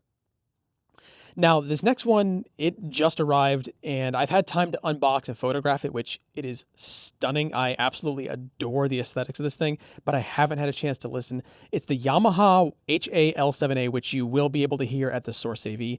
You've actually had a brief listen with it. Yeah, I played with it just a little, though, because like you said, it just arrived. But it is a DAC amp combo. The DAC is built around the ESS ES9038 Pro.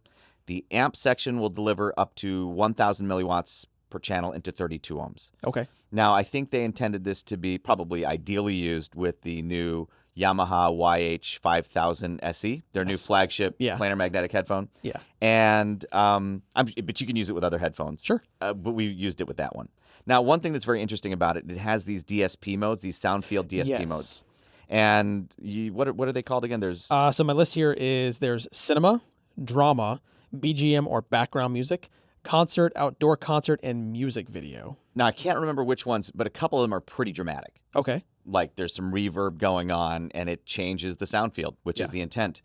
And they're fun. They're fun to play with. But there is like a direct mode or a pure direct mode, I think it's called, which I think most headfires will default to. It's probably what I would certainly use most.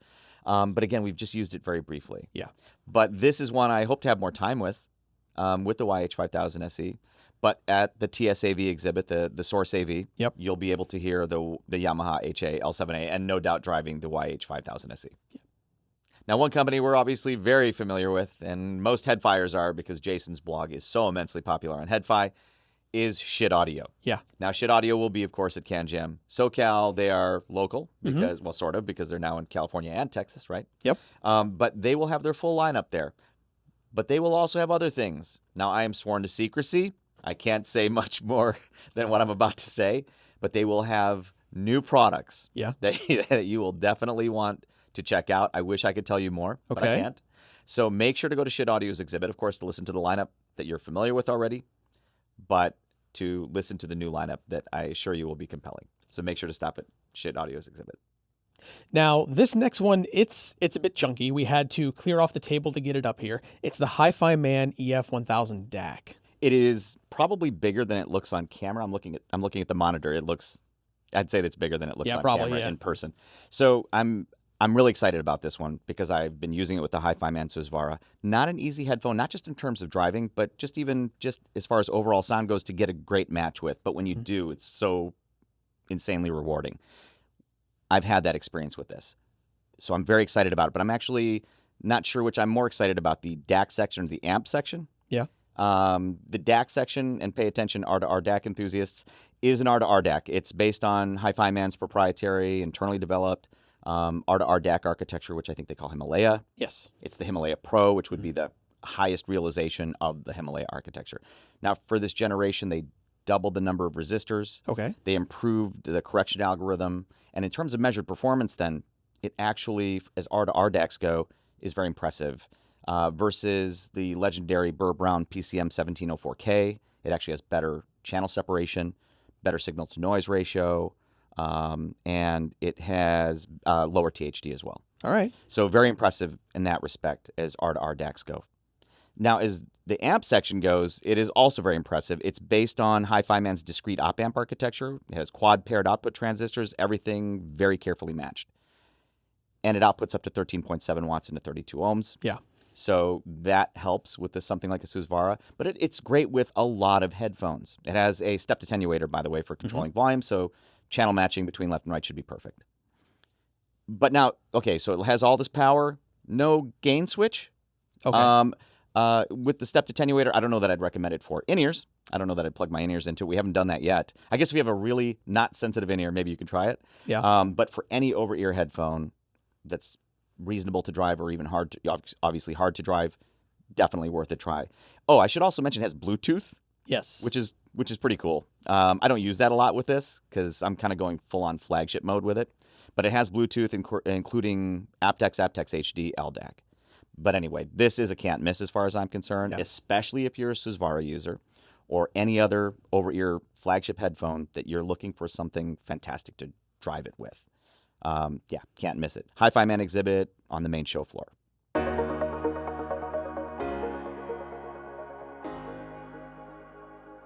Over 20 years ago, when we started headfi.org, on our forums, the most popular equipment subcategory where most of the discussion took place was over-ear headphones. And it continued that way for a long time. Yes. But over the last several years, it's transitioned a lot. Yeah. And now the most popular category is in-ears. And it's reflected even at CanJam. Both who exhibits, what's being shown, before the show, the discussion, after the show, the impressions. Right. In-ears are popular. And we're finally getting to that category here in this preview. And I want to start with the FIO FX15, which I think is a very compelling in-ear. It's a tribrid design, one dynamic driver, one Knowles balanced armature driver, and 4 Sonian electrostatic tweeters. At $750 also, it's probably a flagship type for FIO, because for FIO pricing, that's flagship pricing, I would say. I think so. And what's really cool about this FX15 is that you can turn on or off the EST drivers, the electrostatic drivers. And it's 2 versions of the same in-ear. But they're different enough that it makes it super compelling. When you turn them on and the EST drivers are doing their thing, I'll admit, we're getting close to my limit of treble presence. I can see that, but that's squarely within my wheelhouse. Right. So we have rather different tastes in that respect a lot of the time with the headphones we choose. Yeah. But we're pushing against my limits, but most of the time not crossing it. Now, you do a brighter recording, then it can push it a little bit. Sure. But what's nice is you can do that, have that signature, enjoy that signature, but if you're just not feeling it, or you're listening to different kind of music, or you just want to change to something smoother, turn them off. It takes seconds. Yeah. And it's a different signature altogether. It's smoother, but again, a different signature of the same in-ear. So I find it compelling, and like almost anything from FIO, it comes with a bunch of accessories, a very nice case, a bunch of tips, and it kind of tells you on the tip case, what the tip is for. Right. Has a nice silver cable, 224 total strands, separated into 8 strands of 28 wires each. It's a pretty fancy looking cable.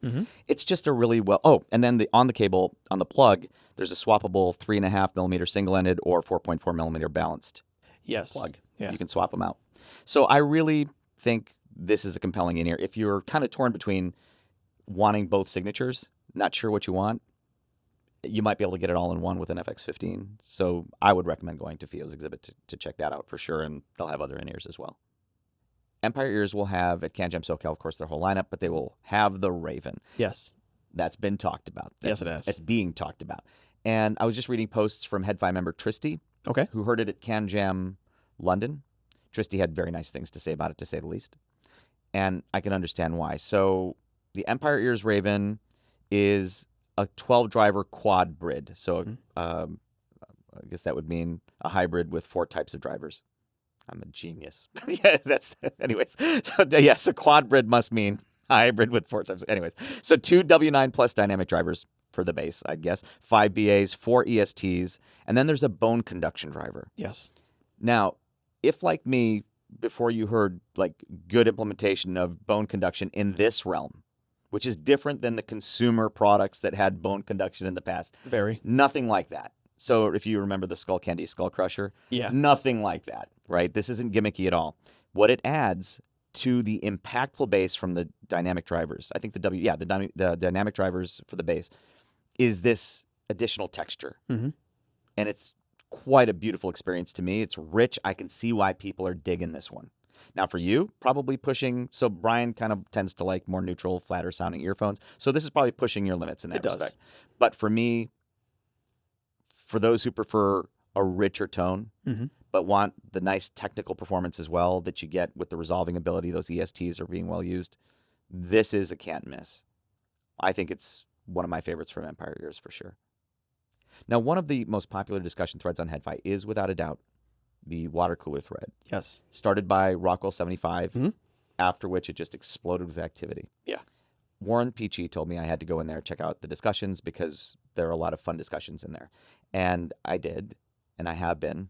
And one of the things I really enjoy about it is they very freely talk about and review cables. And that can be controversial. Yes.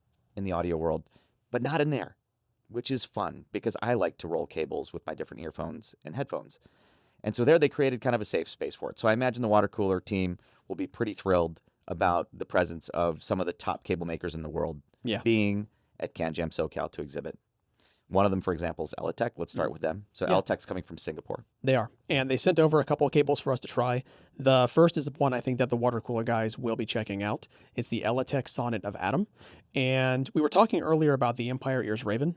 Well, I grabbed one of our old friends to give this one a demo. It's the Empire Ears Phantom, which I think is discontinued. The Phantom, I believe, is discontinued. But it's been kind of like this past week getting reacquainted with an old friend. Yeah, so I'll talk about the Phantom as far as cables go. That's actually one of the IEMs over the years that I've rolled a lot of different cables with. And in fact, when you wanted to put the Sonnet of Atom on them, you asked me for help because you were afraid that one of the other aftermarket cables was on there so tight you were afraid you were going to break it.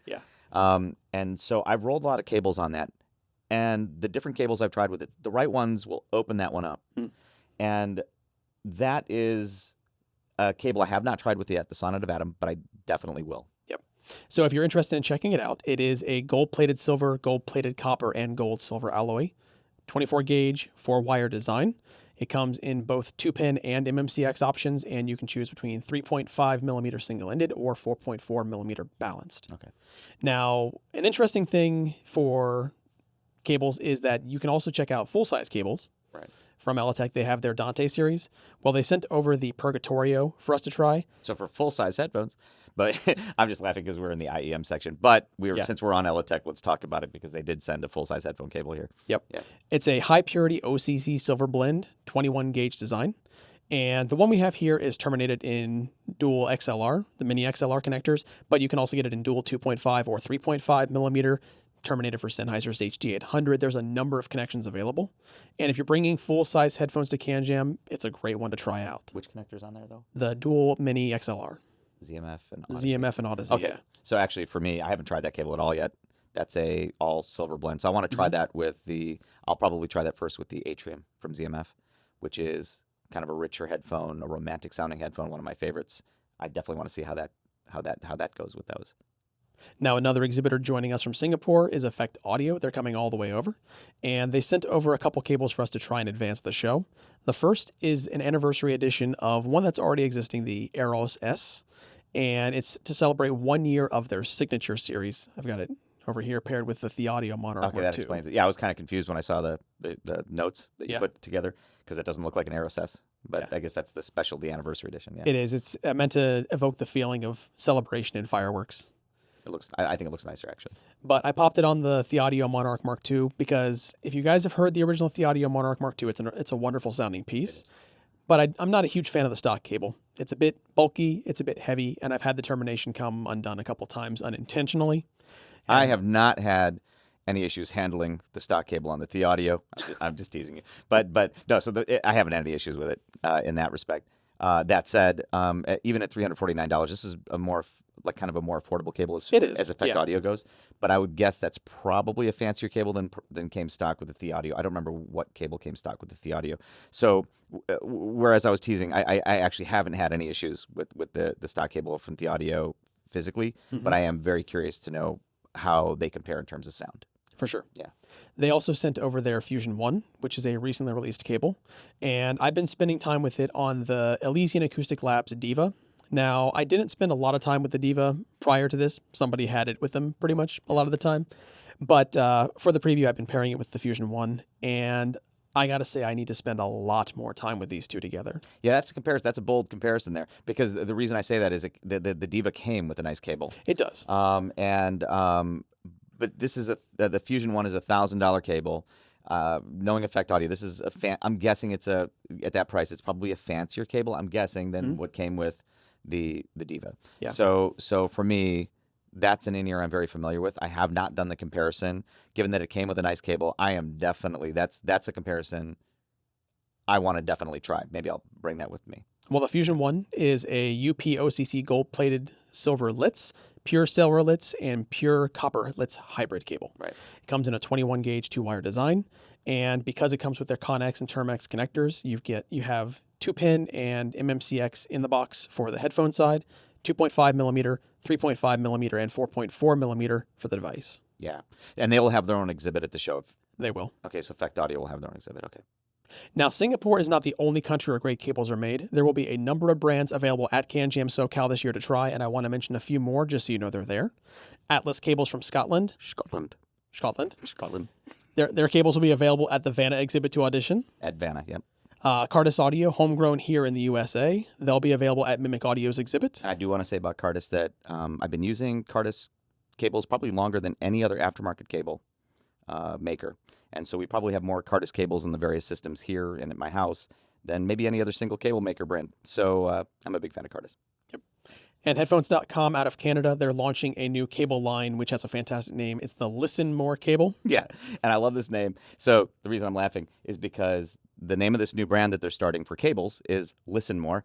And the founders of headphones.com, their last name is Lissimore. So I asked Taryn Lissimore, I said, you've been sitting on this name, haven't you? Just waiting to use it because it's a great name. And he said, yes. So I think it's a great name. So Listen More, the cable brand started by headphones.com, will be at, of course, the headphones.com exhibit. Yeah. Now, coming from Hong Kong, China is another top-notch cable maker, respected among other cable makers, but I think with most in our community will be an up-and-coming name, and that's Flash Acoustics. Yes.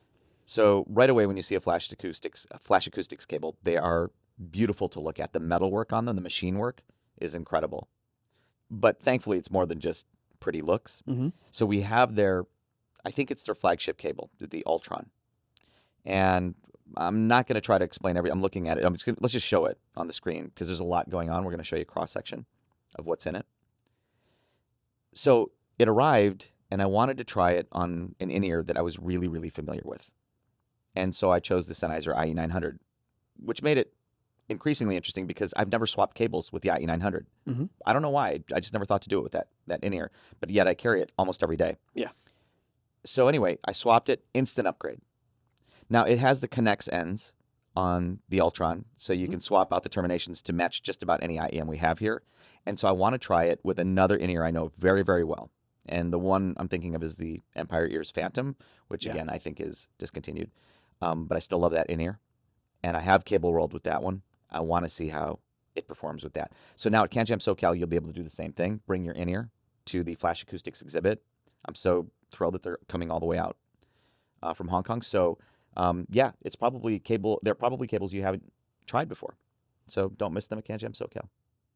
Oh, since we're talking about flash acoustics, and we want to get back to IEMs as well. I thought I'd mention at this point IceLab. Yeah. IceLab makes IEMs, and they will be exhibiting at CanJam SoCal at the same exhibit as Flash Acoustics because they're owned by the same owner. Yeah. So they're not new per se. They exhibited with us, I think, in 2019 CanJam Shanghai. They did. But I think to our community, they'll be new. Yes. So at CanJam SoCal, make sure to visit Flash Acoustics and, of course, IceLab to hear their IEMs. Now, there's another in-ear at CanJam SoCal that I think might be flying under the radar. It's going to be available at the Shenzhen Audio exhibit, and it's coming from Moondrop. Now, I have the original Moondrop Chew. It's a nice sounding piece. It's kind of a mass market sound, and it's highly affordable. It's under $20. But I'll be honest, the cable is kind of a pain in the butt.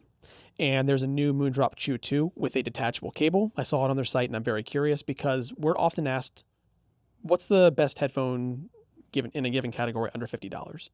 Well, sometimes the price point's higher. Every now and then I get one, what's the best under $20?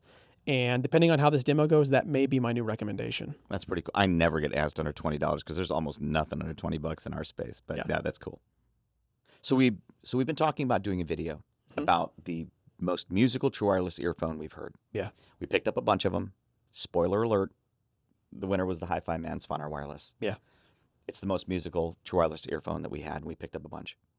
If you're wondering why go true wireless if you want hi-fi, it's just because the freedom of having no wires is awesome. Mm-hmm. And I don't listen to music through my AirPods Pro 2, which is what I use for things like Zoom calls. And you just want that freedom and musicality and resolving power, enough to call it head-fi. Mm-hmm. And that fits the bill. So at CanJam Chicago, I let my buddy AJ borrow both the Elysian Annihilator, and then he also borrowed the Svanner Wireless overnight. And the next day, he seemed just as excited about the Svanner Wireless. And I found out it's because he's been looking for a true wireless in-ear that was musical, same as what we wanted. Mm-hmm. And he said, this one is the best sounding one I've heard with music. And I didn't even have to EQ it, which I said probably a good thing because I don't know that there's any EQ option for it. I don't know of any. And now he and I both use Android phones. Mm-hmm. My main phone is an iPhone, but I carry an Android phone, at least one. So I carry either the Huawei P30 Pro, but lately, of course, with the newer phone, I went to a Galaxy S23 Ultra, and they have LDAC. Yeah. The Svanner Wireless has LDAC.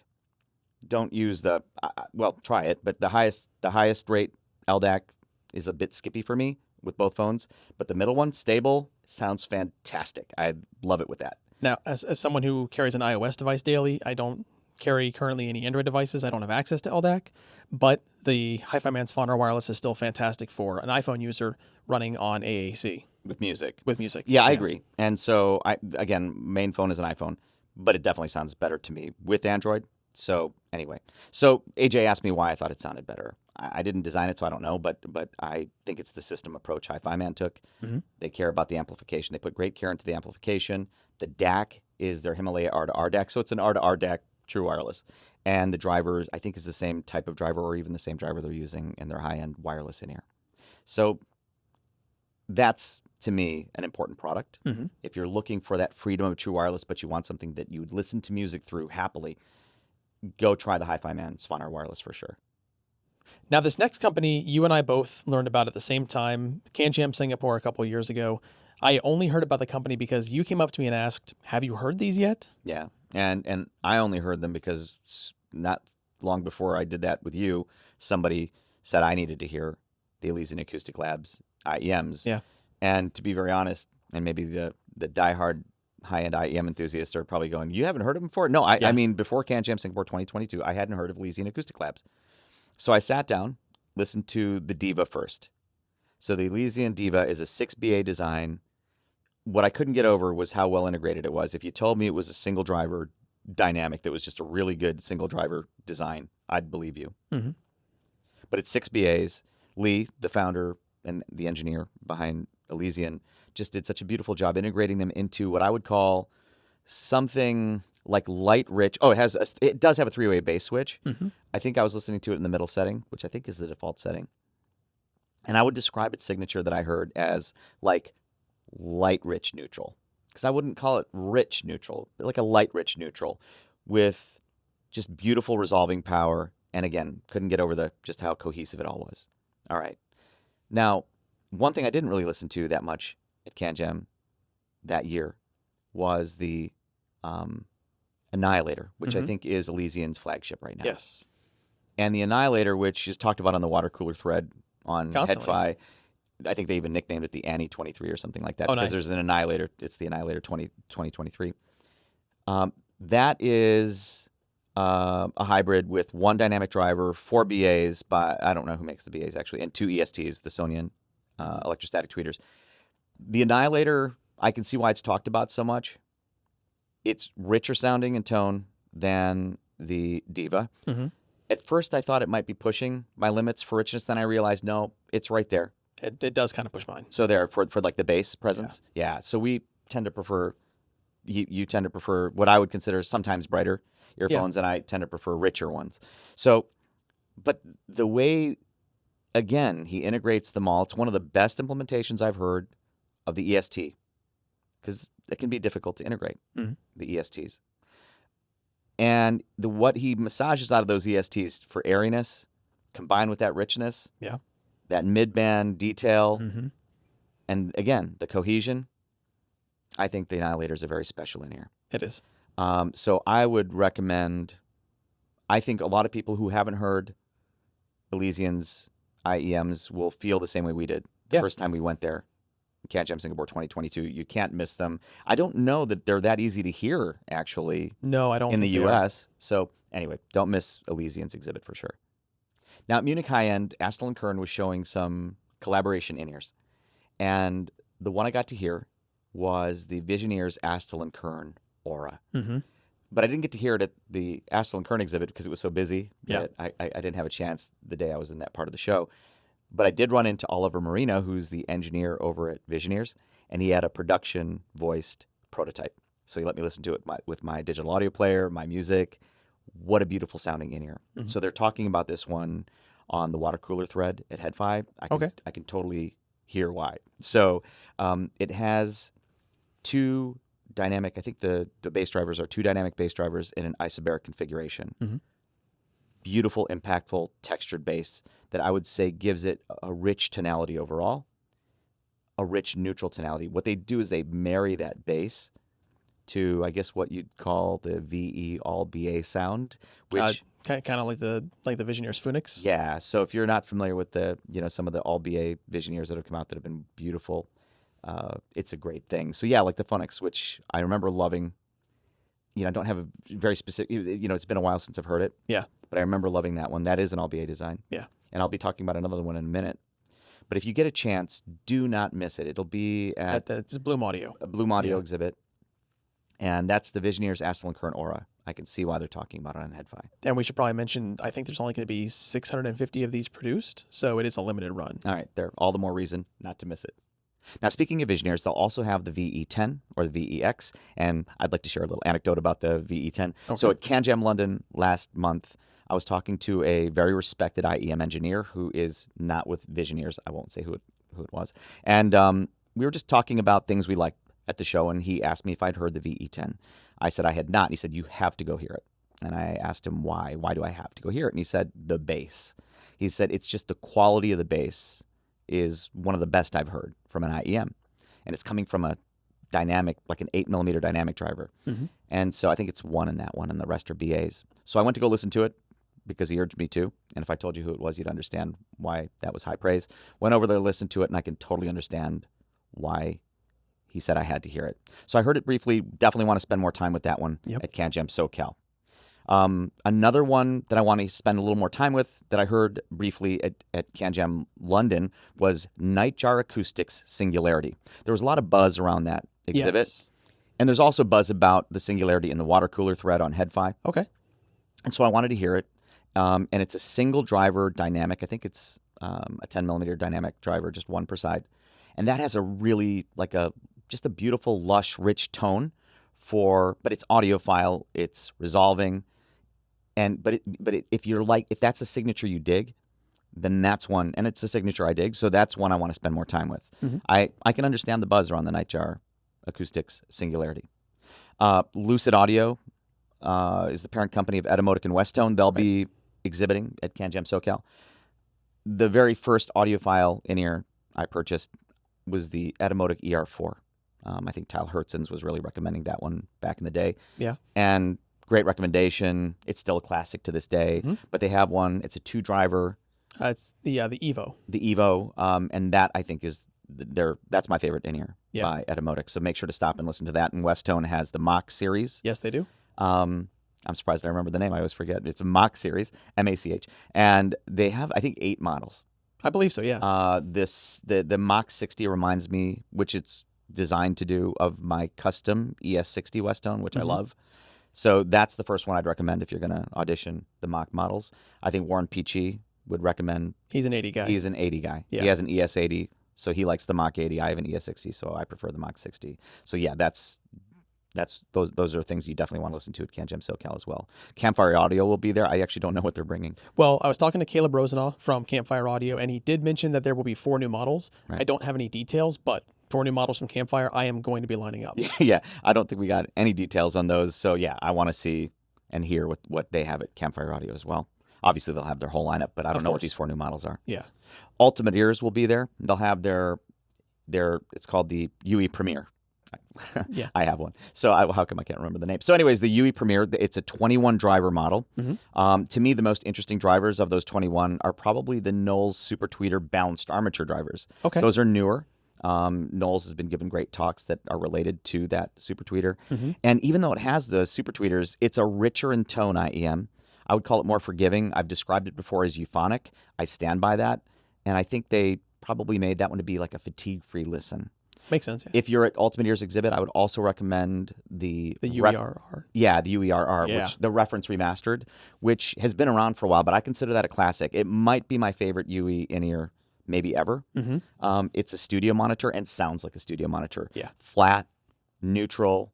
I don't like using the term dry only because it connotes maybe something I don't want to suggest, because I don't mean it in a bad way, but it's like a palate cleanser. I've described it as before. Yeah. So yeah, I would definitely recommend you hear the reference remastered at Ultimate Ears exhibit. Then there's Unique Melody. And they're going to be at Music Tech. They'll be at Music Tech. So Unique Melody's products will be at Music Tech, at the Music Tech exhibit. They're going to have the Multiverse Mentor, which I have not heard. But Ethan, one of our team members at HeadFi, he goes by Third Eye on the forums. Third Eye. He reviewed it on the forums and loves it. And he said, I have to hear that one. Still haven't heard it. They will also have the Unique Melody Ember Pearl, which is a very limited run. I think only 100 are being made. It's only available, I believe, if you buy it with the KN N30 LE that we talked about earlier. So if you want to give it a listen, that is the perfect time to try it, because I think it's pretty pricey. I think you can only get it in that bundle. Yeah. It's a very expensive bundle. But CanJam is the best place to give it a shot before you make the drop. Yeah, given that you can only get it in the bundle, and that's probably out of my price range, I'll probably focus on the Multiverse Mentor, but I am curious about that one, yeah. Now, one IEM that I would say is perhaps the most hyped IEM in a while in this community is the Subtonic Storm. Yes. And a lot of impressions threads. The water cooler guys. Water cooler guys talk about it. And when you hear that much hype, you're not sure what to expect. I heard it briefly at CanJam Singapore. Was very impressed. Great first impression, short listen. Then they sent a storm here for us to listen to in preparation for this video. Right. Having the time to listen to it with my own music, with my gear, phenomenal. The thing I will say about the Subtonic Storm, if I had to pick one thing, bass detail. Yeah. So it has great bass richness. It's a rich sounding IEM, but I still think anybody who likes just about any signature would love it, because with that richness is tremendous texture and detail. Okay. I would say among the best in that respect. Absolutely. Now, it also has, I don't remember what those are 2 dynamic drivers. By the way, there's a subwoofer and a woofer for the low end. On the high end, there are 2 EST Super Tweeters, and there's some BAs in between. I don't remember the exact driver complement. But whatever they're doing with this thing, the way they've tuned it, one of the best I've heard overall. It is expensive. Yeah. So the launch version, I think, was $5,200. But, it was beautifully equipped as well. Yes. I don't know what the non-launch version will be, the one that will be the running production version will be. I believe the price might actually go up on that, as I understand it. I could be wrong, but we'll wait to see. But I know that it was so beautifully equipped, had that Battle SC Carlo Pueblo Yeah. 10-inch case. It's a beautiful leather case. Like, I love nice leather goods. And yeah, it even had these YKK Excella zippers, like a really beautiful feeling zipper. Like everything, like the attention to detail on the Storm, from how it sounds to how it's presented. Anyway, that to me is definitely worth the hype. Now, there's another in-ear that was getting a lot of hype at CanJam London, and we received one recently, and I can finally understand why. It's the Symphonium Crimson. It's squarely within my wheelhouse, and I've only spent a little bit of time with it so far because somebody has been taking up all of the time. Yeah, I've been spending a lot of time with it, which is why you've only spent a little time with it. The Symphonium Crimson. Yeah. Symphonium Crimson. Yeah. That one, it's about $1,500, so Yes. it's reasonably priced. I mean, in the high-end IEM space, that's considered reasonably priced, mid-priced. Beautiful sounding IEM, I think, for the value. It gives a lot of value. And it's an all BA design, an all balanced armature design. But I think Symphonium is deliberately perhaps not really providing a lot of detail as to what the exact driver complement is. Yeah, they're keeping that close to the And chest. that's fine, because I'll be frank, that matters little to me. What matters most is just how it sounds. Yeah. And I can see why it's in your wheelhouse, because I would say that its treble presentation and presence and detail is one of its strengths, but it pushes right up against, but stays within kind of my limits for where where beyond that it might be bright. Okay. For me. Yeah. For you, probably not. But No. but it's pushing right up against that, staying within it, and so I dig it. But I also really like the imaging, and it has punch. Yeah. So for an all BA design, actually I was a little surprised when it said all BA because it's punchy too. And but yeah, that one deserved the hype it was getting for the price, I think. It's also beautiful. I love the forged carbon and the aluminum. used Yeah, in it the has an chassis. aluminum body with a forged carbon faceplate. I love forged carbon. It comes with a nice cable. I think I'm reading it here. It says like Altaloon Audio Novaron cable. It's a nice cable as well, is my point. Yeah. It's like, so that's one. That'll be at the headphones.com exhibit. Yes. I would definitely read the impressions thread at London. That will probably make you want to go listen to it at SoCal, and then it'll probably make a similar impact in the SoCal impressions thread, is my guess. Well, we've been going on for quite a while now, and Quite a while. I think they have to start getting ready to head out to CanJam SoCal this year. As do we. So thank you guys for sticking around while we just kind of rambled on about some of the products we're excited to see at CanJam SoCal this year. Yeah. But of course, that wasn't everything that's going to be available at the show. So Even close. scrolling on the screen now is a list of every exhibitor and brand that will be available for you to audition at CanJam SoCal this weekend. Thank you so much for joining us. We'll see you soon in SoCal and on the forums at headfi.org.